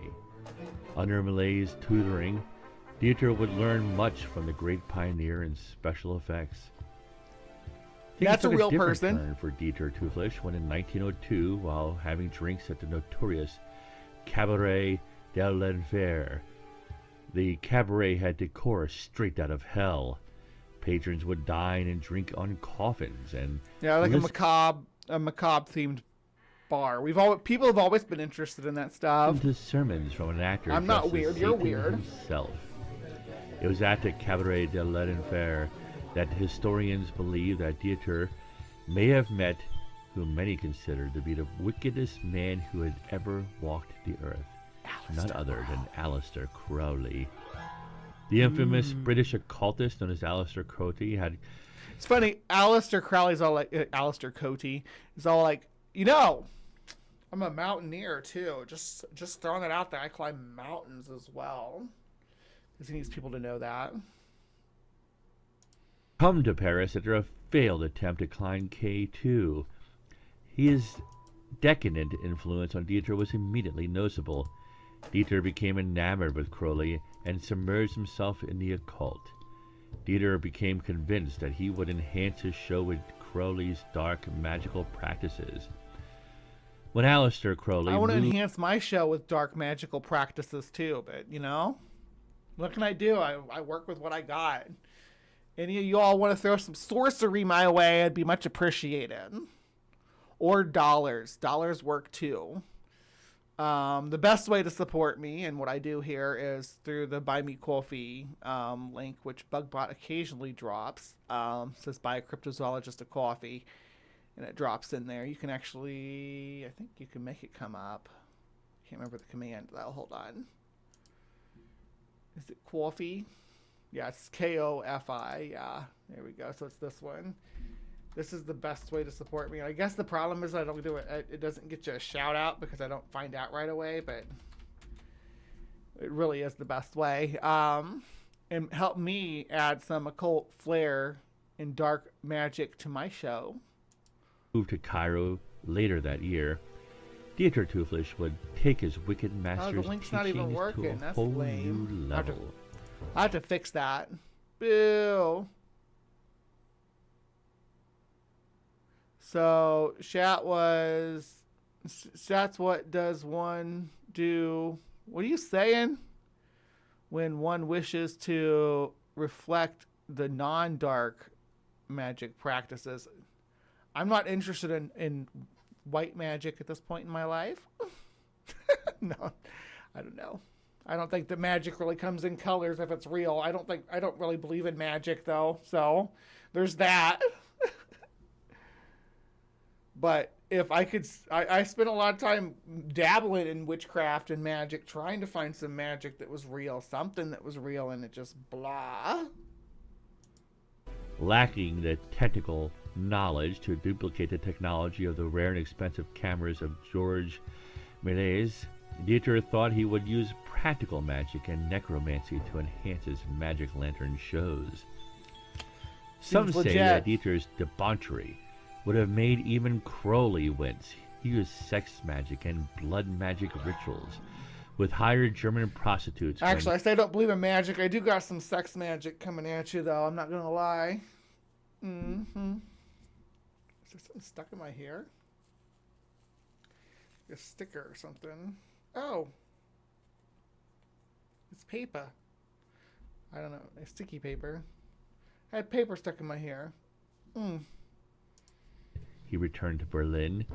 People reported screams and maniacal laughter from Toothless's downtown apartment. A letter written by a colleague of Toothless said that even his vice edge had changed and had taken on a somewhat satanic appearance. On Friday, October 13th, 1905, Dieter Toothless had scheduled a brand new show like none other at the Opernhaus Nibelungen, or Nibelungen Opera House. The show was called Der Torheit von Virgil, or the... let me see. Let's try that word. Die Torheit. Folly of Virgil. The show was called Der Torheit von Virgil, or the Folly of Virgil. Toothless had intended the show to be a follow-up to the Greek play The Divine Comedy, and specifically that of Dante's Inferno. Tragedy struck when the projector screen on stage seemingly burst into flames and quickly ran out of control. And I think I can't find anything on that either, which makes me feel like it's tacked on and they're actually pulling from Herman Brock's Der Tod des Virgil, The Death of Virgil. There were over 1,100 people. The flames and quickly ran out of control. There were over 1,100 people in the theater at the time. and in the chaos, over 660 people lost their lives. Witnesses claim that Toothless fled the building carrying the magic lantern projector and glass slides. They say the flames had just started when Dieter began to leave, and some had thought it part of the show. Many survivors of the fire were said to have been in shock. Such shock, they could not remember too many details of what led up to the fire, what caused it, or even the events that led up to the folly of... Something like this would be recorded somewhere in history. I can't find a single reference to this guy, his alleged play in Berlin or anywhere. Virgil. Here's a letter from the Historical Museum of the City of Berlin. It was a statement taken by the police from Otto Klimt, a respected performing art critic at the implication that this is like in museums and stuff, there should be some sort of reference to it. It's 2026 now. I should be able to key in the information in German, even if I don't care if I have to go and translate it. My Google will translate it for me. I don't care if it's in German. I want to find evidence that what you're talking about actually was a story. I remember that Dieter was most excited to the point of near hysteria. He allowed me and several others in attendance from the performing arts community to step forward and examine the setup. I admit I was extremely disappointed at first. It was just a small magic lantern. I had seen these things before, and from Dieter before. Usually when Dieter used these, they were enhanced by other optical... That is true. Satan is supposed to be beautiful. Satan is supposed to be the most beautiful of the angels. It's because they upgraded the lantern with tungsten filaments. Oh, yeah. That might cause a fire. Yeah, I agree. Those are normal responses to a traumatic event. Apparatus and elaborate machinations. I saw none of these, save for the little projector. Dieter saw my face and set upon me to reassure me. Calm down, my old friend. There are secrets hidden here, inside and around. I have quite a diabolical show for you this evening. I felt better, but should not have. If I had known, I am not a religious man, but now I even fear for my soul. I do not remember very much. Good thing I don't have a soul, so I don't have to worry about it.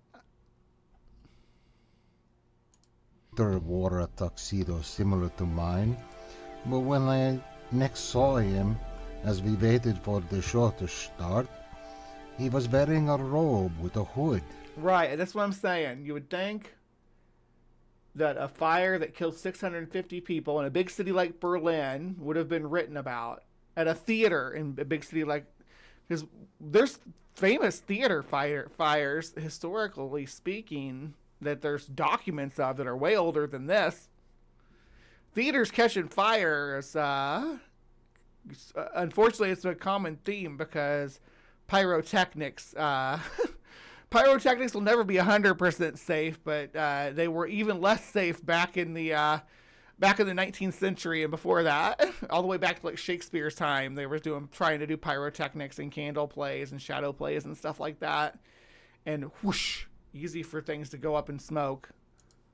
He had his hand up to the projector and appeared to be whispering into it. The audience was dead silent.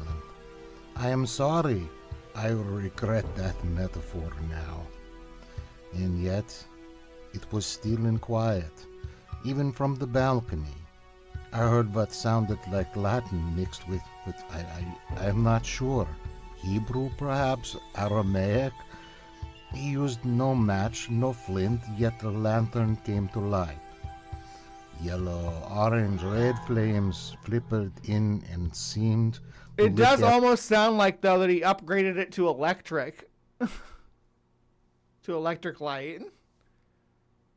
This guy's accent sucks. I can't actually read... I can actually read a lot of German. Me too. I took German, so I can read some of this. And some of the words, a lot of English words and German words are the same words, and some of them are even the same words, just spelled slightly different.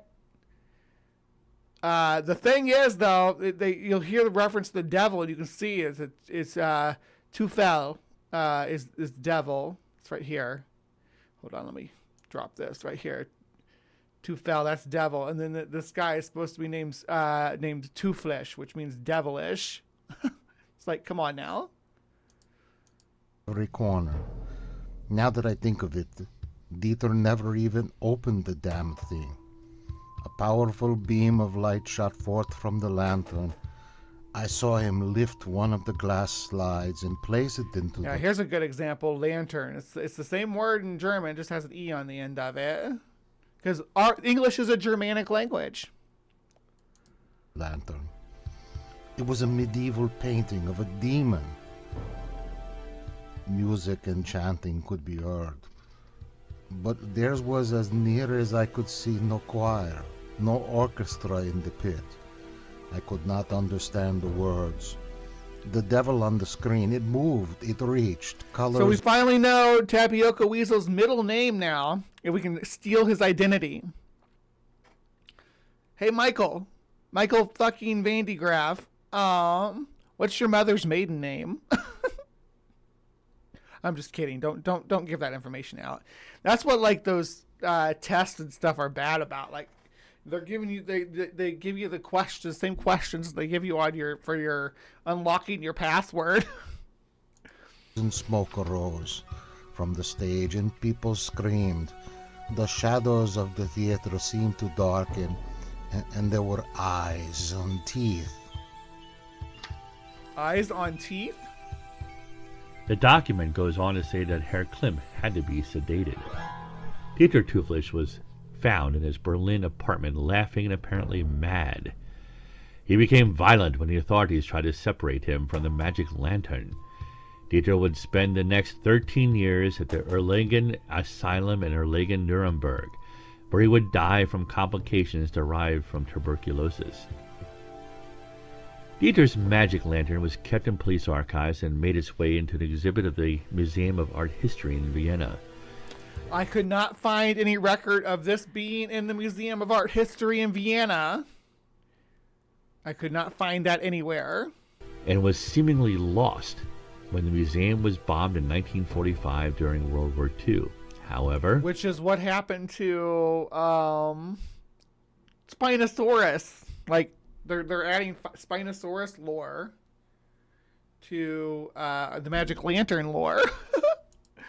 Records indicate the lantern was recovered intact during excavations to save what parts survived the bombings. In 1952, the lantern was in a private collection of an art collector and film enthusiast named Michael O'Reilly. On June 21st that year, O'Reilly and 4 guests died when his estate collapsed in a Kern County earthquake.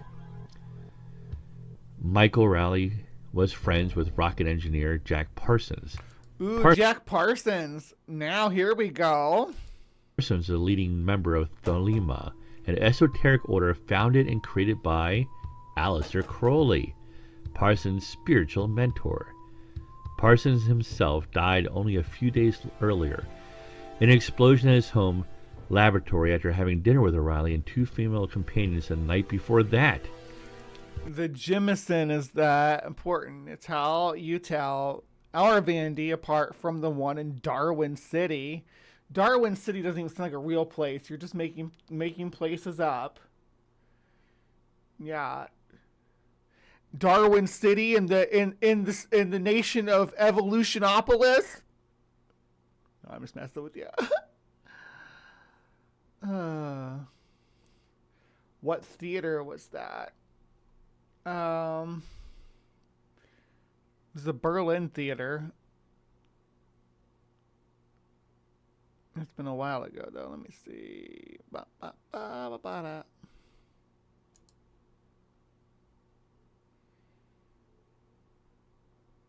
October 13th, 1905, Dieter Tuflish had scheduled a brand new show like none other at the Opernhaus Nibelungen, or Oppenhaus Nielenhagen. This is just like phonetically picked out. Opera House Nielenflagen. Nielenhagen. We were into an exhibit of the Museum of Art History in Vienna.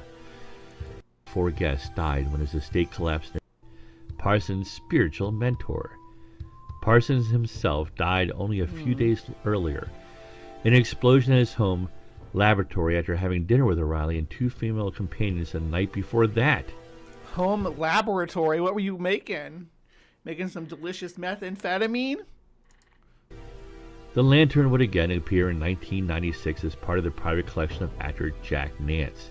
Nance was a regular in many... Absolutely false. I looked all over Jack Nance's history and could not find any record of him ever owning any magic lantern or collecting old Hollywood memorabilia at all. Lynch projects, including Eraserhead and Twin Peaks.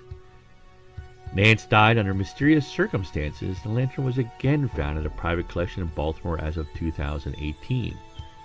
It was part of the Oddities Dime Museum collection at the Antique Man Shop in Baltimore's Fells Point. All right. So this is something we can actually check in on. So we'll look at that. I myself first saw it in a glass display 5 feet from the 2-headed mummy of Cap d'Oie and just next to the Fiji mermaid. I asked the owner if he had heard the stories associated with the lantern. Of course he did, he said. That's why I never lit it up. Is there any truth to this legend?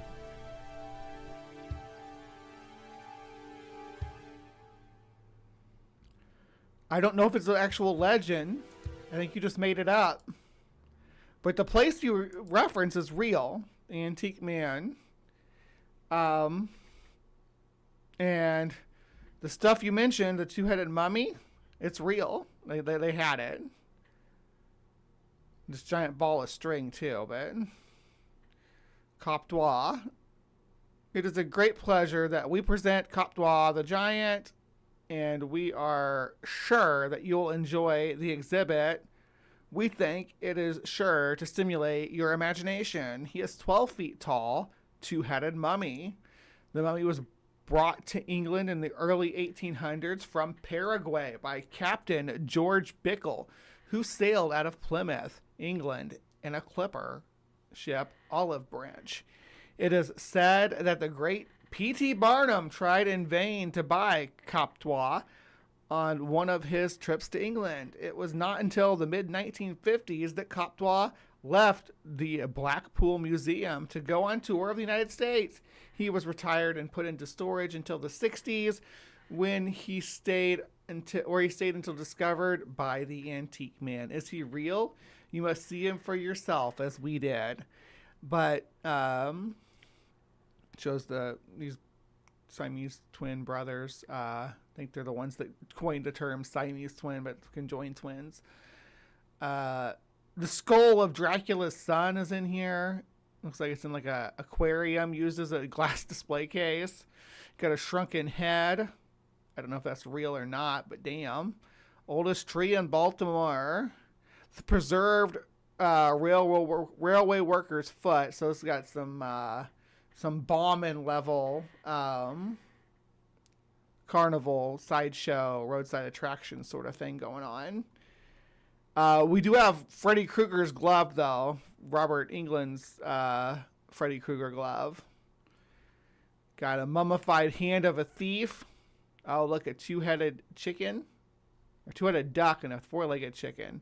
Both of which I think are just taxidermied, because I don't know if any cases of birds reaching this level of development in a conjoined condition. I could be wrong. I believe birds, when they get in this kind of situation, they end up with bilateral gynetomorphy. It's like the split down the middle, phenotypically. So, I mean, what is what it is. But you notice there's something missing from here, and that's our magic lantern, right? No mention of the magic lantern. You can go to the home page. Talks about that they buy, sell, trade, whatever. We got Bob's Sideshow, which we were just looking at, About Us. It tells about who they are and what they're doing. Got products, stuff they're selling. It's a lot of paintings, furniture, silverware. It's a pawn shop, basically, with some showy stuff in it. Shop.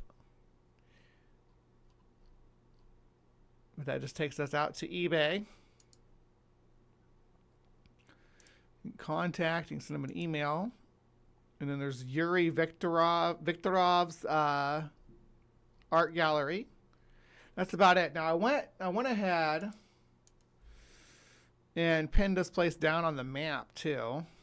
It does say it's permanently closed, and I think it's been that way since COVID, according to the reviews. Has a pretty good review status though, 4.4. Yeah, permanently closed. I mean, obviously some people liked it better than others, but it's a pretty high review. I mean, all things considered. But it's still, at least last time that Google Earth drove by, it still looks like a roadside attraction place. You got lots of old glassware in the windows and very pawn shop like. Let's walk down the road and look at it. Okay, so you approach from here, right? And there's your 1806 Fleet Street. You got that, and you got the phone number and stuff.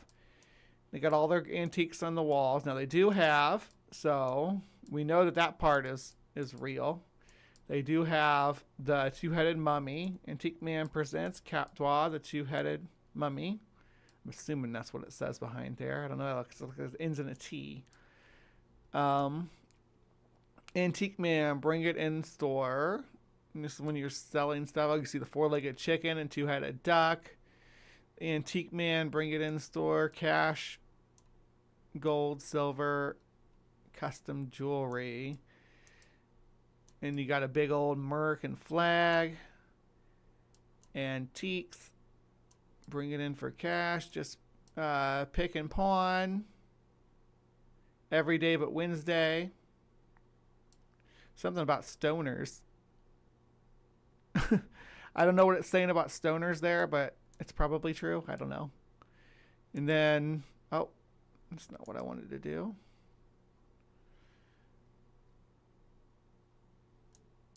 Is there a better way to read that? I can't really read it. I assume that because they probably sold drug paraphernalia there too, or marijuana paraphernalia. Bring it in today for cash. Gold, silver. Okay. Got a Coors Light sign in the window. Who doesn't want one of those? And then you got the side in the alley down here. They actually have a van in the back too. So I imagine they use that to go pick up stuff. But yeah, this is allegedly where the cursed magic lantern resides. But it's permanently closed now. I don't even know if this stuff is still in there or not. And I don't know. I don't know anybody in Baltimore. Otherwise, I'd say, hey, go look in there and look and see if you can get me a picture of this magic lantern. But it's not accessible anymore. And this is a big ass building too. Like what we're looking at, the storefront right here. Like, if you look, it goes all the way back here. This is a huge building. Regular sized buildings like this. This place has been added on to with a second part to the pawn shop and museum aspect of it. So it's a huge place. So a lot of places to hide a little magic lantern at, but I don't know if it's if it's actually even a thing that existed. All right, here's going to do a little brief history of the magic lantern.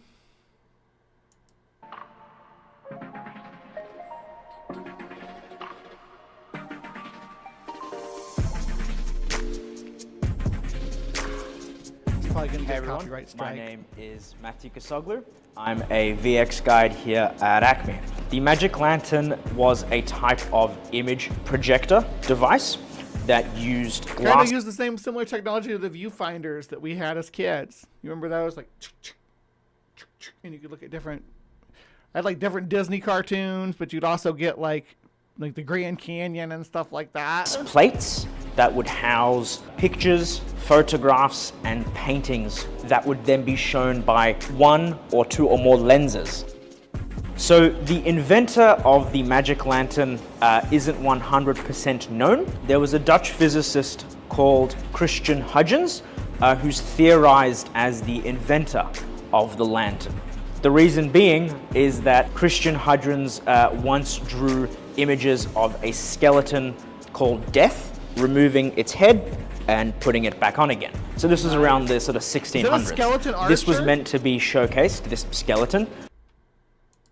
So this was called Death. Ah, it's got arrows, yeah. Removing its head and putting it back on again. So this was around the sort of 1600s.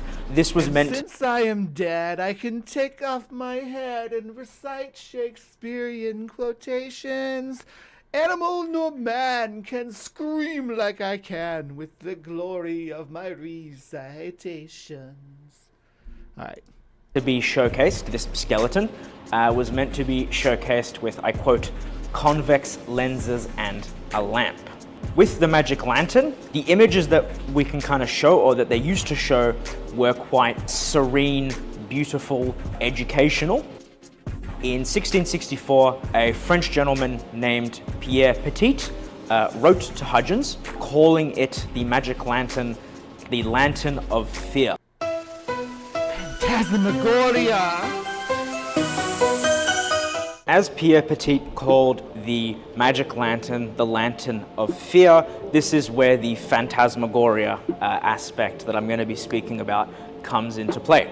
So phantasmagoria was a form of horror theater that used the magic lantern, typically with rear projection to keep the lantern out of sight. Yeah, I do sing sometimes on the show. If you catch me in a good mood, I'm in a good mood.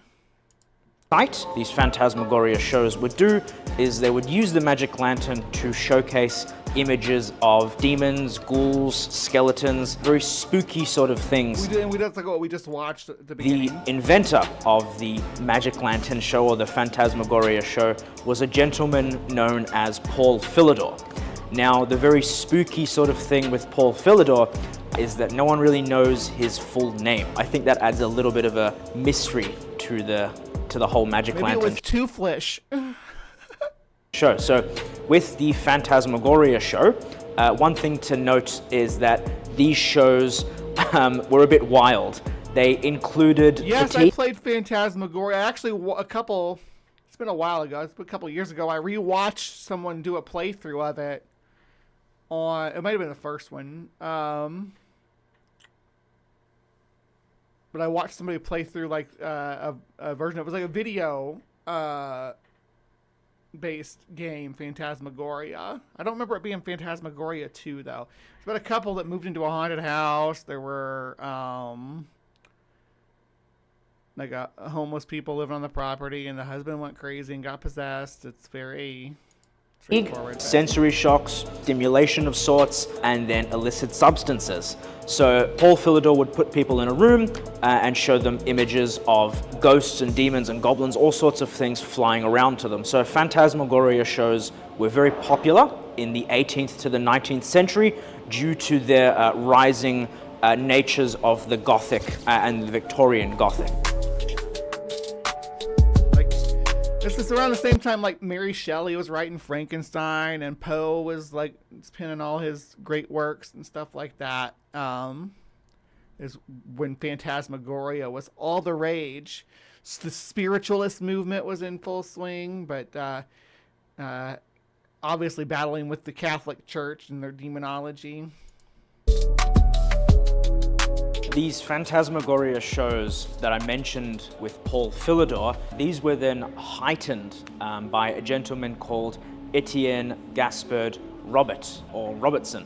Robertson was a physicist and a balloonist and an avid believer of the macabre and all these people are so eccentric. He's a balloonist, but he's also an occultist. He's a balloonist, but he's also into the macabre, and he's a mountain climber, but he's also an occultist. supernatural. With Robertson's Phantasmagoria shows, one thing to note is that he effectively enhanced the magic lantern. Audience reactions have been way more positive since adding MDMA to the fog machines. Yeah, Molly, inhalable Molly. One thing he did was he put the lantern on a sort of carriage system, which allowed the lantern to effectively move closer and to move backwards. What that did was, it of course presented the images as if they were coming closer or sort of moving backwards from the audience. And as you can imagine, as I mentioned, with all sorts of sensory sort of stimulation, fatigue, audiences were extremely convinced as to what they saw. But with Robertson's shows, it was effectively enhanced. One thing to note is that Robertson came out with glass harmonicas. Ooh, I love a glass harmonica. They sound so cool. And monologues of life and death.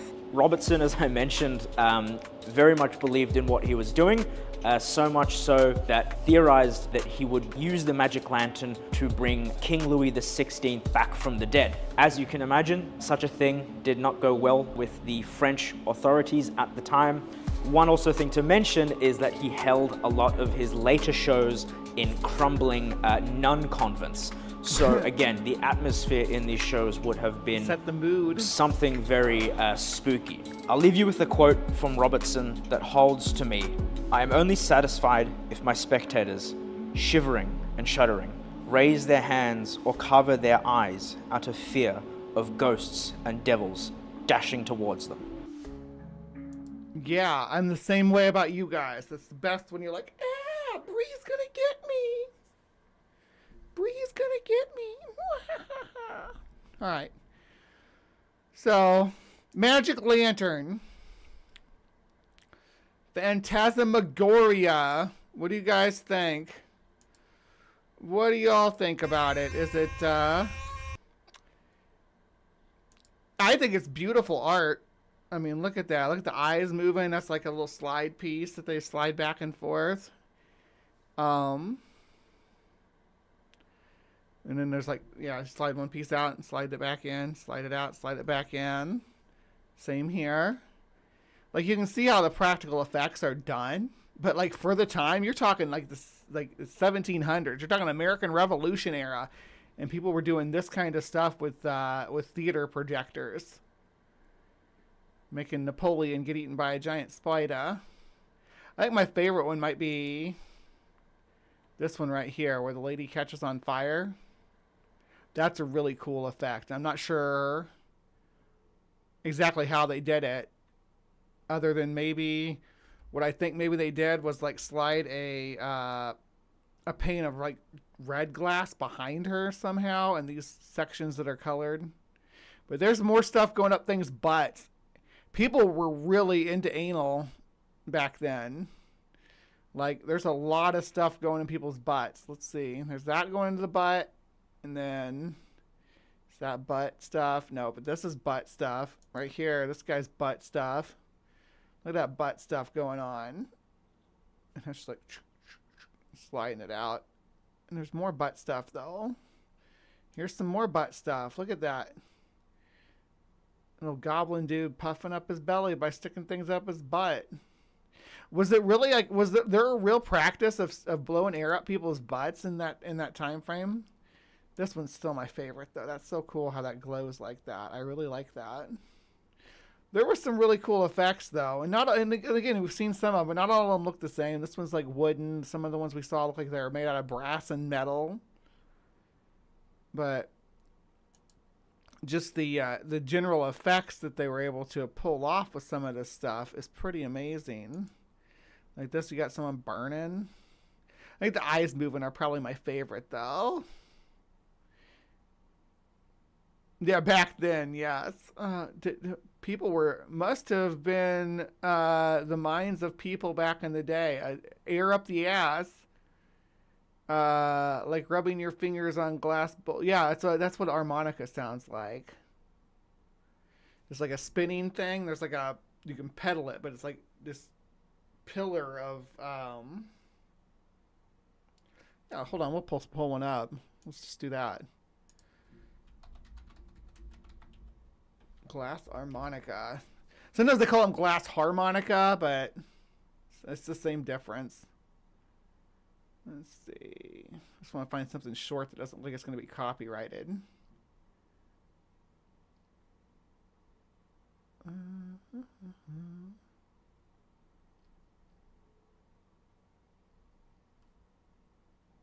Maybe this old lady playing Hedwig theme. Keep going.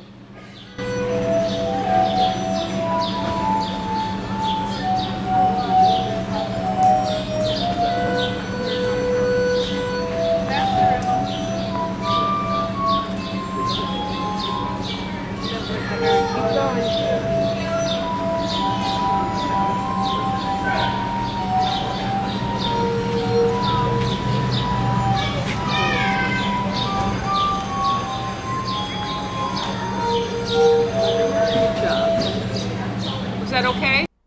Was that okay? That was badass, lady. You are amazing.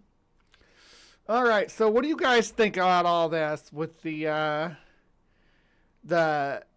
phantasmagoria and the magic lanterns and alleged Dieter Tuflish that was erased from history because of his diabolical arcane practices in theater magic, where he burned down a famous theater in Berlin that no one wrote about, or that was somehow expunged from human history? What do you think? Do you think this is a real situation? Why do I look so blurry? Am I blurry again? Am I coming at the camera too much? Am I coming at the camera too much, too hard, too fast? Fix me. Touch me. I want to be dirty. Creature of the night, yeah.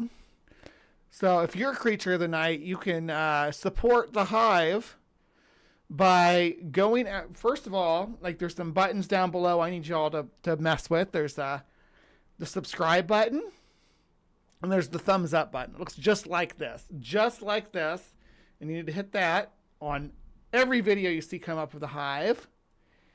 And then you need to subscribe. Make sure you're subscribing. When you subscribe, hit the bell so that we know when I'm live or when something I'm premiering. Now, this segment also premieres at a later time in the day. Not everybody can make it on Saturday mornings. As a standalone video on Wednesday evenings.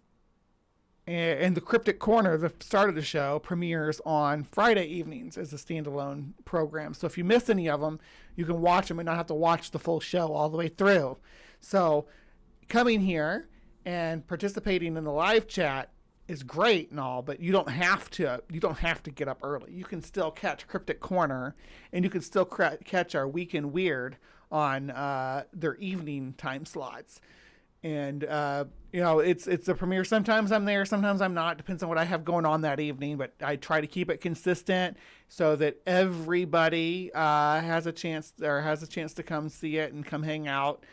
That's one of the main things that was my goal with this channel from the very beginning, was making a place for people to come and hang out and be together.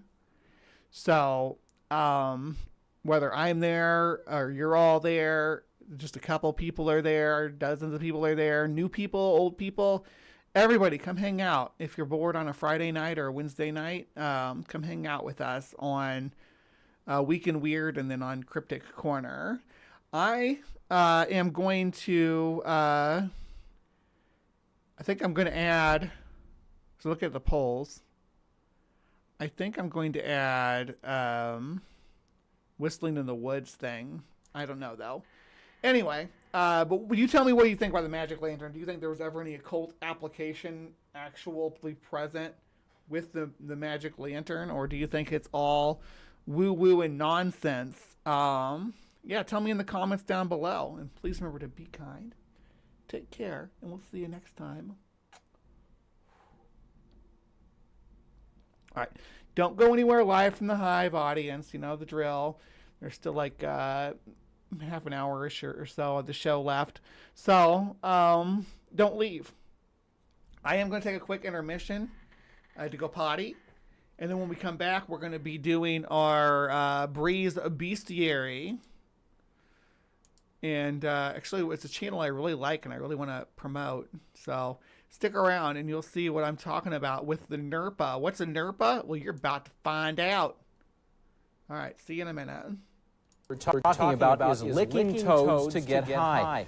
Now, for years, various Indians of Central America have ingested the hallucinogenic secretions of toads, but that practice, according to the Drug Enforcement Administration, is against the law.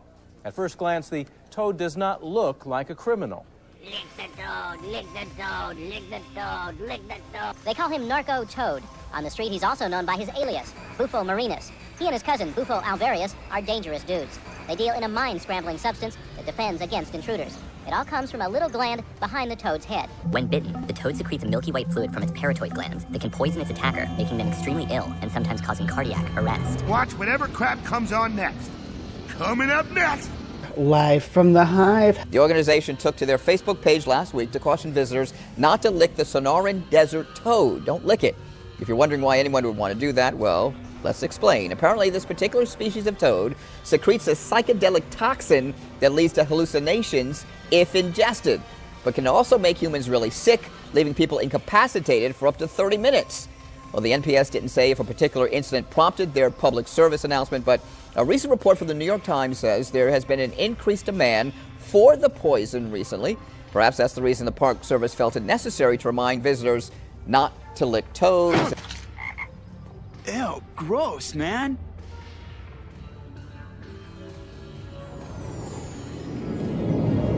You okay? Whoa, everything's so significant. Dude, you gotta try this. Not even. It's got your germs on it. Not this end.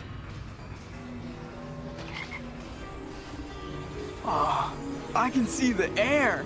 And you know what else? The hallucinogenic compound of bufotoxin sometimes do create a feeling of airiness or flying and things like that, and we believe that the witches flying around on broomsticks is probably due to the toad component of the witch's brew. While the psychedelic bufotine has been detected in dozens of toad species, Bufo alvarius is the only amphibian known to biosynthesize its O-methyl homolog, 5-MeO-DMT. The toad's neck and limbs carry numerous protuberant glands marked by pores through which venom is excreted from subcutaneous lobules that contain the enzyme responsible for biosynthetic conversion of bufotine to 5-MeO-DMT, in addition to the production of other tryptamines and cardiotoxic steroids. Ooh, check it out, man. The licking toad. Yeah, licking toad, man. Lick the toad. The National Park Service says if you see a toad in the wild, keep your tongue in your mouth. That substance is bitter and foul tasting. It blocks nerve transmission. It can affect the heart. It also can get you high.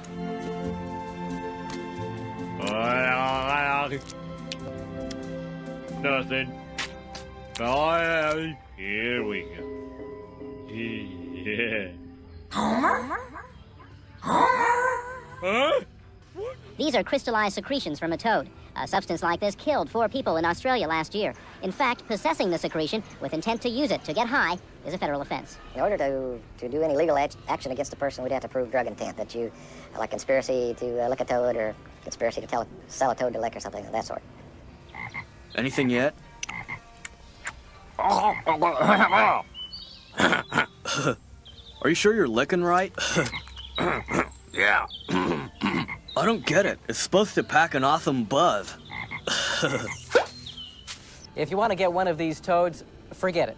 The zoo tells us that Bufo marinus is restricted in California.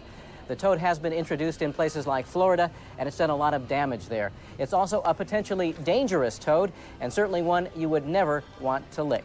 Sylvia? Never. Ever. Ever. No. Okay, thanks. Recently, scientists gave these tiny creatures a variety of psychoactive drugs to observe their effects on web building. When given a minute dose of LSD, the spider's web took on an unfamiliar, minimalist structure. When given caffeine, the web structure was not affected, but the spider's behavior was. Given THC, the active ingredient in marijuana, the spider didn't build a web. It built a hammock, where it lay all day and watched the caffeine spider go. When given alcohol, the spider built a web, found a mate, and raised over 100 young. But the mate got a restraining order, and now the spider can't go within 100 centimeters of the web.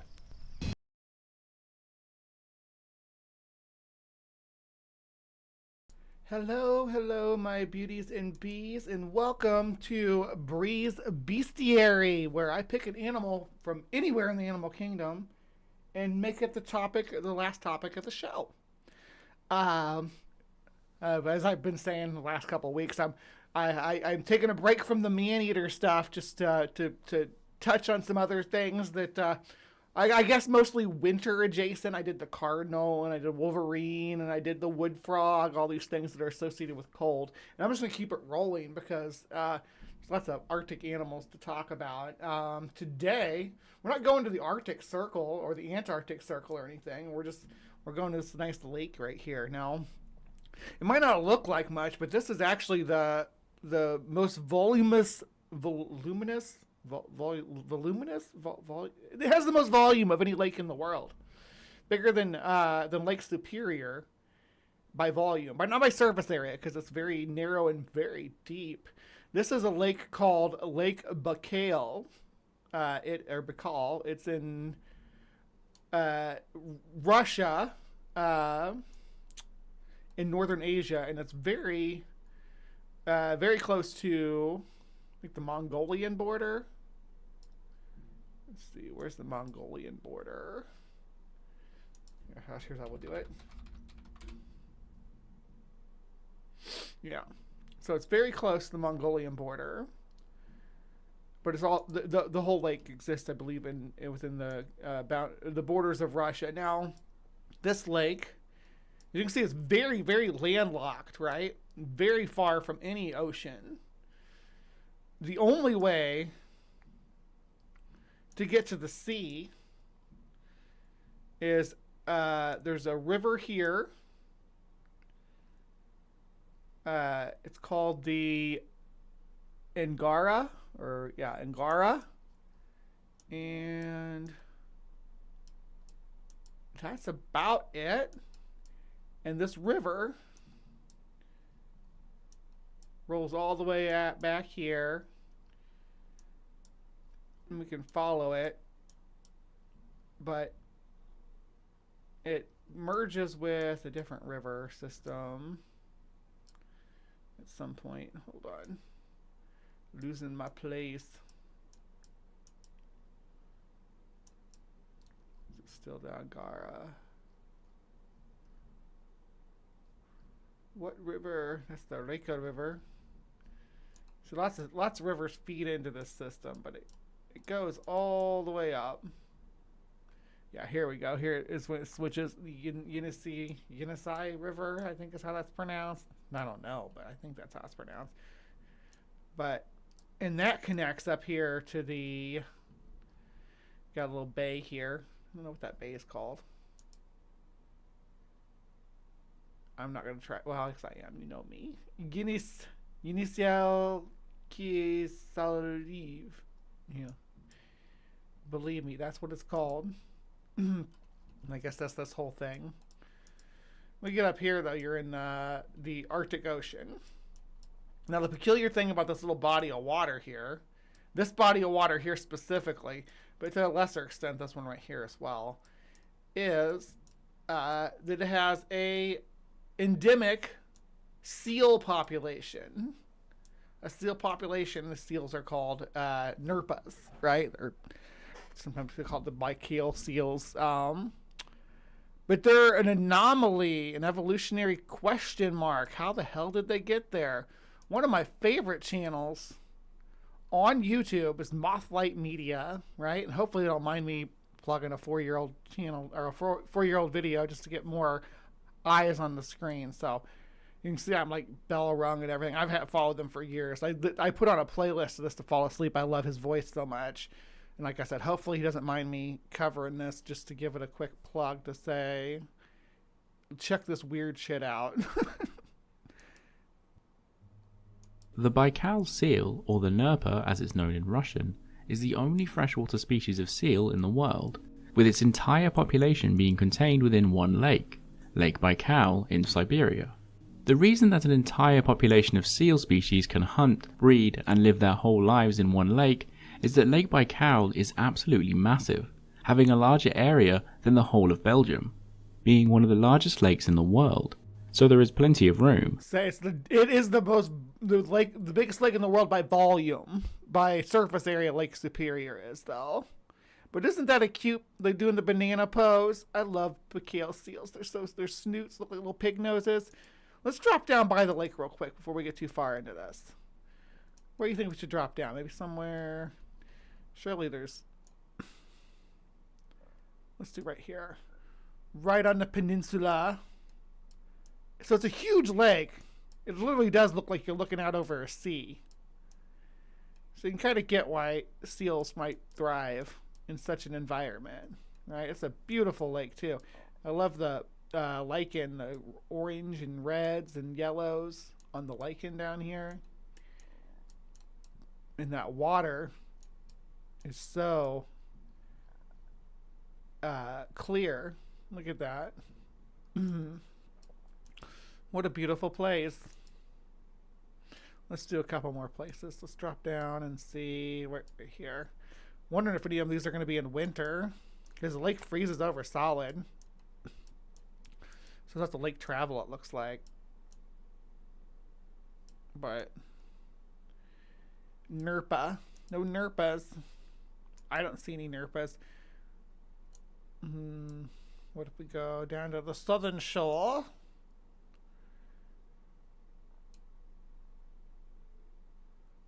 Oh gosh, that water's so... Look how clear that is. Oh my gosh, that's beautiful.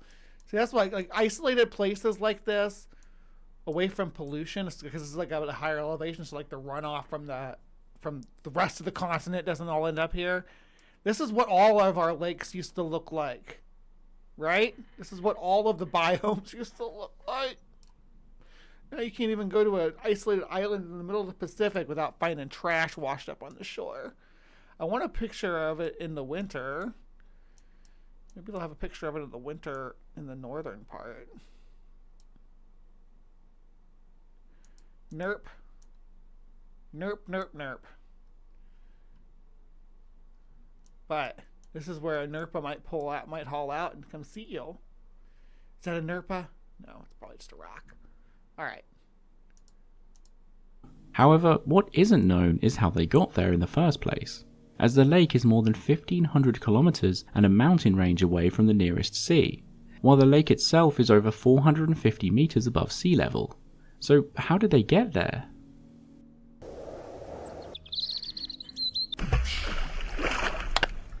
More flight media. The Baikal seal may be the only freshwater species of seal furry babies. You look like a Wookiee. You look like a Wookiee seal. In the world, but it is not the only seal that is isolated in a landlocked body of water, as the Caspian seal, a close relative of the Baikal seal, is also not able to access any of the other oceans, their whole population being contained within the Caspian Sea. And the Caspian seal, I also believe, came not from the closest body of water, but from the Arctic Circle. And maybe more impressive as it's further from the Arctic Circle, but it has a river system to swim up and down too, the Volga. So, I mean, take it with for what it's worth. That's a long travel by river anyway. Even the Volga River, that's a long way to go. But you'll see that their closest relatives live up here, at the top of the world. The way in which both of these seals got to where they are may be from the same reason. There are two main theories that explain how the seals got to their current habitats. One being that they were able to travel across northern Russia due to flooding that was caused by the many glaciers that formed during the Ice Age about 100,000 years ago. And some seals are known to do this, travelling over land into lakes, but only when they are very close to the ocean. So when there was extensive glaciation all over Russia in the Ice Age, it may have been possible for them to pass into the Caspian Sea and Lake Baikal from the north. And this is backed up by DNA evidence because the closest relative of the Caspian seal and the Baikal seals are ringed seals, the most common species of seal found in the Arctic Ocean. The other theory is that about 5 to 10 million years ago, in a time known as the Miocene, The Caspian and the Black Sea were combined together into one giant inland ocean called the Paratethys Sea that flooded much further than their modern coastlines.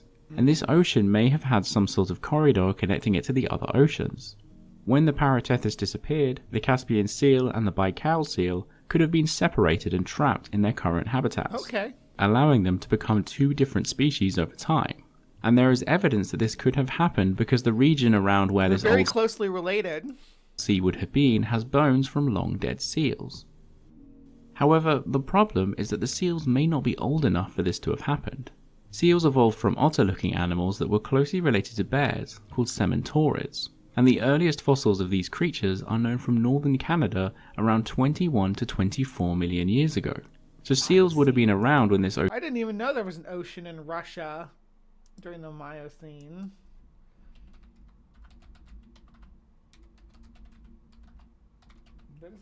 Was it?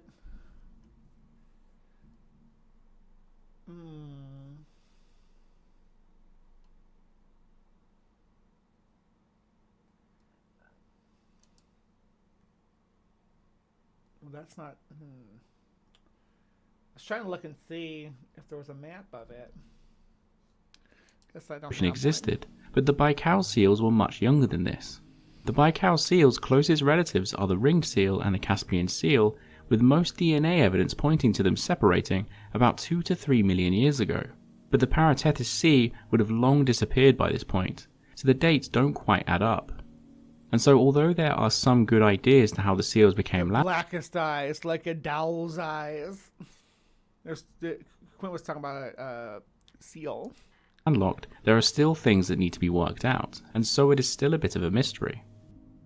The seal may be one of Lake Baikal's most charming residents, but the lake itself is very unusual too, being a bit of a geological phenomenon. The lake is ancient, being the oldest lake in the world at 25 million years old, which is spectacularly old for a lake that, unlike mountains or volcanoes, often aren't actually that old, and can form and then dry up within thousands of years rather than millions. Although at the time of its formation, it probably looked quite different to how it does today. In fact, it was most likely a group of lakes rather than just one, but over time it took shape, with the lakes joining up creating the behemoth that exists today. The lake's strange geography has led to the evolution of many unusual species that live alongside the Baikal seal. Because Lake Baikal is landlocked and has been for a very long time, It's like a miniature little ocean too. It's like ecosystem is very. Oh, that's not what I wanted to do. It's keep wanting to grab that like it's my own map. It's I don't know how else to express how big this lake is, because I mean it even disappears when you zoom out that far, and like the Great Lakes don't disappear when you zoom out that far. But like it's crazy to think that this lake here, because it's so much more shallow, is smaller than this lake here. But you can kind of tell by how dark it is on the satellite composite. Just a thought. There are shallow parts of the lake too. This part up here is shallower. Very isolated, and so animals have been able to evolve independently from other bodies of water. It is basically the reverse of islands like the Galapagos Islands or Madagascar that have very unique ecosystems due to being separated from the mainland. This has given Lake Baikal the nickname the Galapagos of Russia, although the Galapagos Islands formed about 3 to 5 million years ago, so Lake Baikal is actually even older, and so its ecosystem has been isolated for even longer. Lake Baikal supports over 1,500 species of animal and over 1,000 species of plants, and at least half of them aren't found anywhere else. All kinds of crazy endemic critters in that lake. However, it isn't just the isolation of the lake that encourages such a large and diverse ecosystem, containing thousands of species. Lake Baikal is one of the largest lakes in the world, but what really sets it apart is how deep the lake is, as it's the deepest lake in the world, and there are not many other lakes that even come close.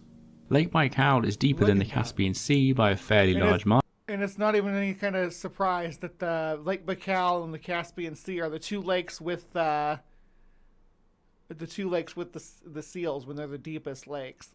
And almost a The Caspian Sea is a lake. It's I mean it was a sea at one time, but I to me if it's not attached to the rest of the oceans, is it really a sea? at that point, or is it a salt lake? 3 times as deep as the deepest lake in the US.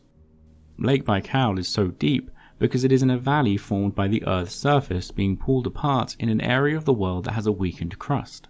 Specifically, Lake Baikal is in between 2 geological structures known as the Siberian Platform and the North China Plate, which are basically ancient continents that are no longer independent.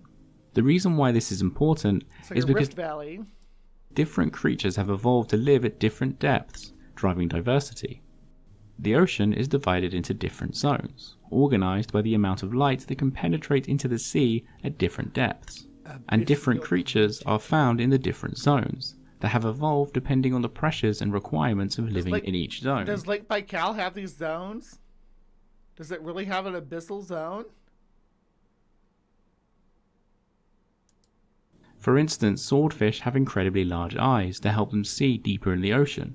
However, far below swordfish, so little light cuts through the depth that creatures have had to evolve ways of sensing their environment without eyes, or have to make their own light. Lake Baikal is nowhere near as deep as the deepest parts of the ocean. So it does not have an abyssal zone, it has a bathypelagic zone.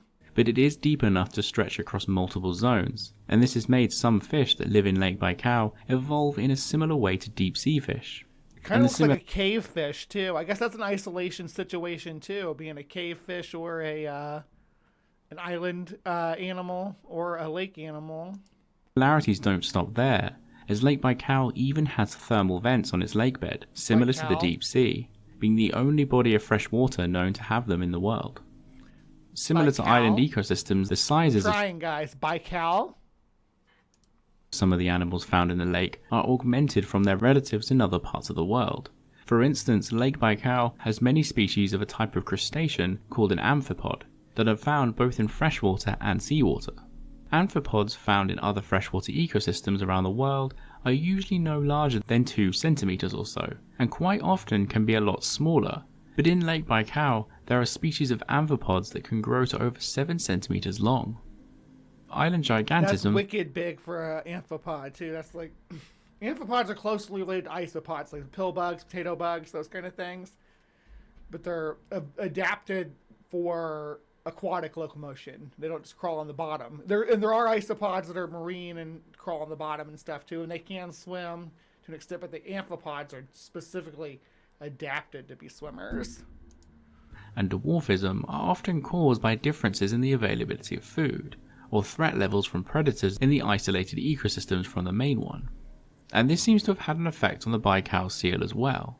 DNA evidence shows that the Nerpa are most closely related to ringed seals, but an average Baikal seal are about 20 centimeters shorter, most likely due to the lake's isolation. So Lake Baikal is a lake, but it island dwarfism in a lake. Acts like a small ocean, and its strange properties have made it develop a truly unique and fascinating ecosystem. Look at that. Even if how the Baikal seal, or the Nerpa, found itself marooned in an incredibly remote part of Siberia may still be a bit of a mystery. Thank you for watching. A big thank you goes to all my patrons, especially the big contributors that are listed here. If you like content like this, then we're almost like a full half an hour early, about 20 minutes early, I guess. We can watch another one. Let's see what Paleopedia says about. One of the world's largest lakes resides in southern Siberia, known as Lake Baikal. With a maximum depth of Baikal, and the other guy said Baikal. About 5,387 feet and a surface area slightly larger than Belgium. This is the world's largest freshwater lake by volume and contains around 22 I like the shirt with the seal in the pocket though. That's adorable. I should get one with the spider in the pocket. 23% of the world's surface freshwater. And curiously, it is home to the world's only singular freshwater seal, the aptly named Baikal seal. Welcome back to TV the Sea, and the Baikal seal, more locally referred to as... I like calling him Nerpas, because Nerpa is the cutest name. They look like they boop them. You want to boop their little Nerpa snoot. Hey, little Nerpa. Yeah, you know what I'm saying? The Nerpa is one of the smallest earless seals in the world, averaging between 3.5 to 4.5 feet in length and weighing at a maximum about 290 pounds, although the average is about half of that. As the name suggests, Baikal seals are only found in Lake Baikal, although how they got there is still up for debate because of the remoteness of the lake itself. Based on the structure of the skull, the Baikal seal seems to be closely related to the Caspian seal, with both of them, based on morphological differences, being So I love the banana pose that seals do when they're like content. It's like they sit like with their tail slightly raised and their head slightly raised and just like lay on their little fat belly. It's so cute. Banana pose. Descendants of the Arctic ringed seal, but we don't know which seal necessarily came first, and we don't know, again, exactly how the Baikal seal got to Lake Baikal. It's possible that the seals got to the lake when Lake Baikal was connected to or possibly part of a larger body of water, such as the Paratethys Sea, or the seals think Noah dropped him off? Swam up rivers into the lake when the lake was more connected to other parts of the world. However they got there, we estimate that they have been in Lake Baikal for at least the last 2 million years and have thus established themselves as a part of the lake's ecosystem. Like a lot of seal species, Baikal seals, especially when they're in the water, appear to be mostly solitary. Sometimes they're found miles apart from each other throughout the lake, but there generally seems to be a greater concentration of seals in the northern parts of the lake, Nerpa likely plushies, hell yeah. Due to the longer winter leading to longer lasting ice for them to haul out on during Have a good one, Kristen. the pupping season. Like other seals that live in similar environmental conditions, when the lake is frozen over in the wintertime, Baikal seals maintain several breathing holes within a given area, generally not interfering with nearby seals' food supplies, and when the lake melts in the springtime, they tend to stick close to shore. Now, I'm sure most of you are thinking, how can a species of seal survive in a single body of water like Lake Baikal? Well, fortunately, it's because of what Lake Baikal is that allows them to do it. Lake Baikal, with its huge depth and surface area, is the world's largest freshwater lake by water volume. And yeah, that's what I said earlier. The most recent surveys estimate that the seal population is anywhere between 80,000 to 100,000 individuals, which is actually the carrying capacity of that lake. And overall, the population is doing very well. There's very few threats currently that are actually causing problems. What about climate change, though? With the population. There have been previous outbreaks of pollutant-related diseases and other diseases like that, but for the most part, the population is very stable. And the people, people do hunt these seals too. There's like a season for it. There is a growing concern that the continued global climate crisis is going to potentially affect this cold, closed water ecosystem in the near future. And because these seals are only found in a closed freshwater ecosystem, they don't have to worry about being hunted by predators like sharks or killer whales like the rest of the pinniped family. However, they are hunted Look at the face he's given. least on occasion by brown bears. And as pups, while they're usually hidden in a den, they can occasionally fall prey to other smaller predators like foxes, sables, and white-tailed eagles. Mating is pretty standard for seal-eating eagle. Seals, when compared to other pinnipeds, they appear to be slightly polygamous, so they will mate with multiple members of the opposite sex, and they do appear to be slightly members of the same sex? Territorial, although they don't really seem to care a whole lot about defending their territory. Males will mate with up to 3 females if given the opportunity, and after they mate, they will mark the female's den with a strong, musky odor. The den itself is dug into the ice and can be I've been known to do that myself. Strong, musky odor. to 16 feet long and up to 6 feet wide. Females will usually give birth to a single pup after an 11-month pregnancy period, but cases of twins, triplets, and even quadruplets have been occasionally documented. When born, a Baikal pup's fur is silky and it's so cute. Look at that. Oh my gosh. White and is designed to keep it warm while it builds up a blubber layer through its mother's milk. Within a couple of days after being born, the pups will then start to dig tunnels throughout the area around the den, leading to and from the den itself, although they never break the surface of the ice, suggesting there's predators up there. Yeah. That this digging behavior is just to keep the pups warm while they develop a blubber layer. The pups are usually weaned off their mother's milk at about 2.5 months of age, and at that point the mothers start to bring them solid food in the form of fish, amphipods, and other sources through the hole in the den itself. The pups are left to fend for themselves for the rest of their lives once spring comes and the ice melts, collapsing the den, and they have no choice but to start swimming around in the water. Because of the isolated environment of Lake Baikal, Baikal seals generally don't have a lot of or get eaten by bears. There's choices. Gotta weigh your options when it comes to food, and they seem to prefer a very specific fish called the Golomiankle, or the Baikal oilfish. It's believed that this fish makes up about half of the Baikal seal's annual diet, and the species consumes about half of the biomass of these oilfish, consuming about 64,000 tons annually. It seems as though the seals specifically rely on these oilfish in the winter and spring, with about 90% of their diet being this oilfish during that time. But elsewhere throughout the year, they're feeding significantly less on these fish and feeding on other fishes endemic to the lake itself.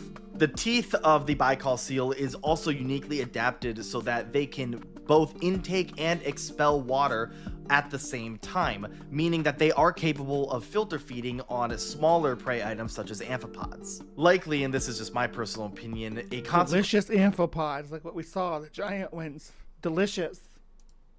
Of their limited food opportunities, as well as the overall size and depth of Lake Baikal itself, Baikal seals are very well adapted to spending a long period of time underwater at great depths. While most dives last no more than Look about at the black eyes on that one. That's kind of freaky. I mean, it's not something you'd want to see coming at you, I guess, especially if you're a Baikal oilfish. 10 minutes and are generally between 0 to 400 feet in depth. Baikal seals are capable of diving for over 70 minutes if necessary, and have been known to dive as deep as about 1,300 feet.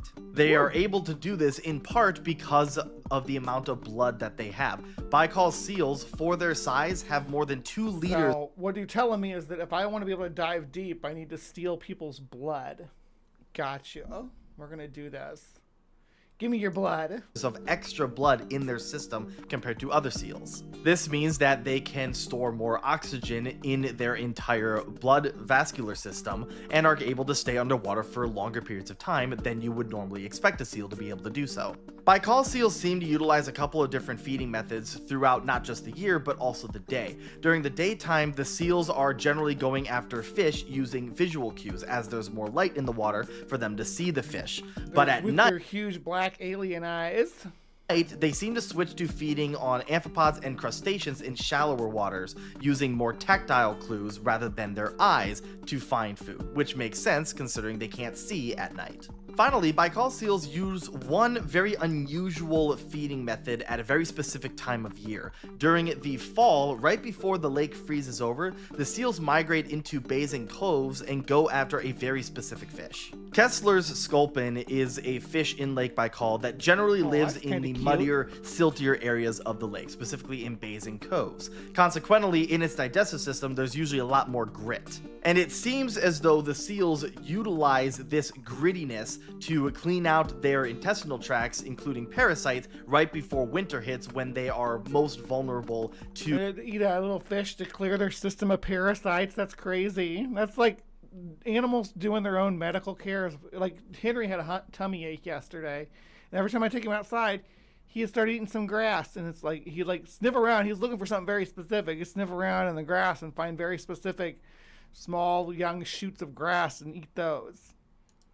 Diseases that have less silica in them and things like that due to the harsh environment of winter. Due to the remoteness of Lake Baikal, there isn't a whole lot of studies looking into Baikal seals. However, in 2023, researchers were able to sequence the genome of the seal, which will open up a lot of opportunities into its evolutionary history, as well as lead to more clues about how the seal made it to Lake Baikal in the first place. But as that was just announced last year, we're going to need more time to... I really want to know why they... how they got there. That's one of the look at the genome. That's one of the great mysteries. Sequence of the seal, learning more about the evolutionary history of this very unique freshwater species. But for now, that is your brief summary of the world's only freshwater seal, the Baikal seal. All right, so that was our little coverage of the Baikal seal. very cool critter. Lives in a very cool environment. Were you familiar with the Nerpa? Were you familiar with Lake Baikal and its unique ecosystem? Let me know down in the comments. And please remember to be kind, take care, and we'll see you next time. All right, live from the Hive audience. Thank you so much for sticking around. Making our 3-hour time mark. So appreciate everybody for participating in the side chat, for participating in the polls, for sharing the stream, for commenting, and just engaging in general. I really appreciate you. I need more people like you in my life.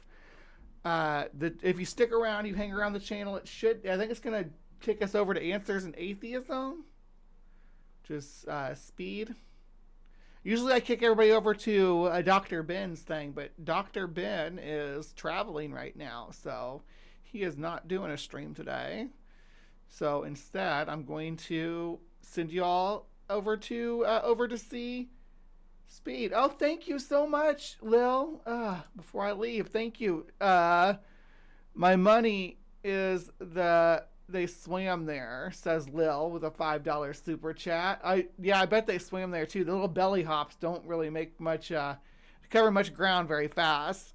They probably get hungry. So everybody watching this live, please remember to have a beautiful weekend. Be kind and take care. And we'll be right back here next Saturday. Mwah.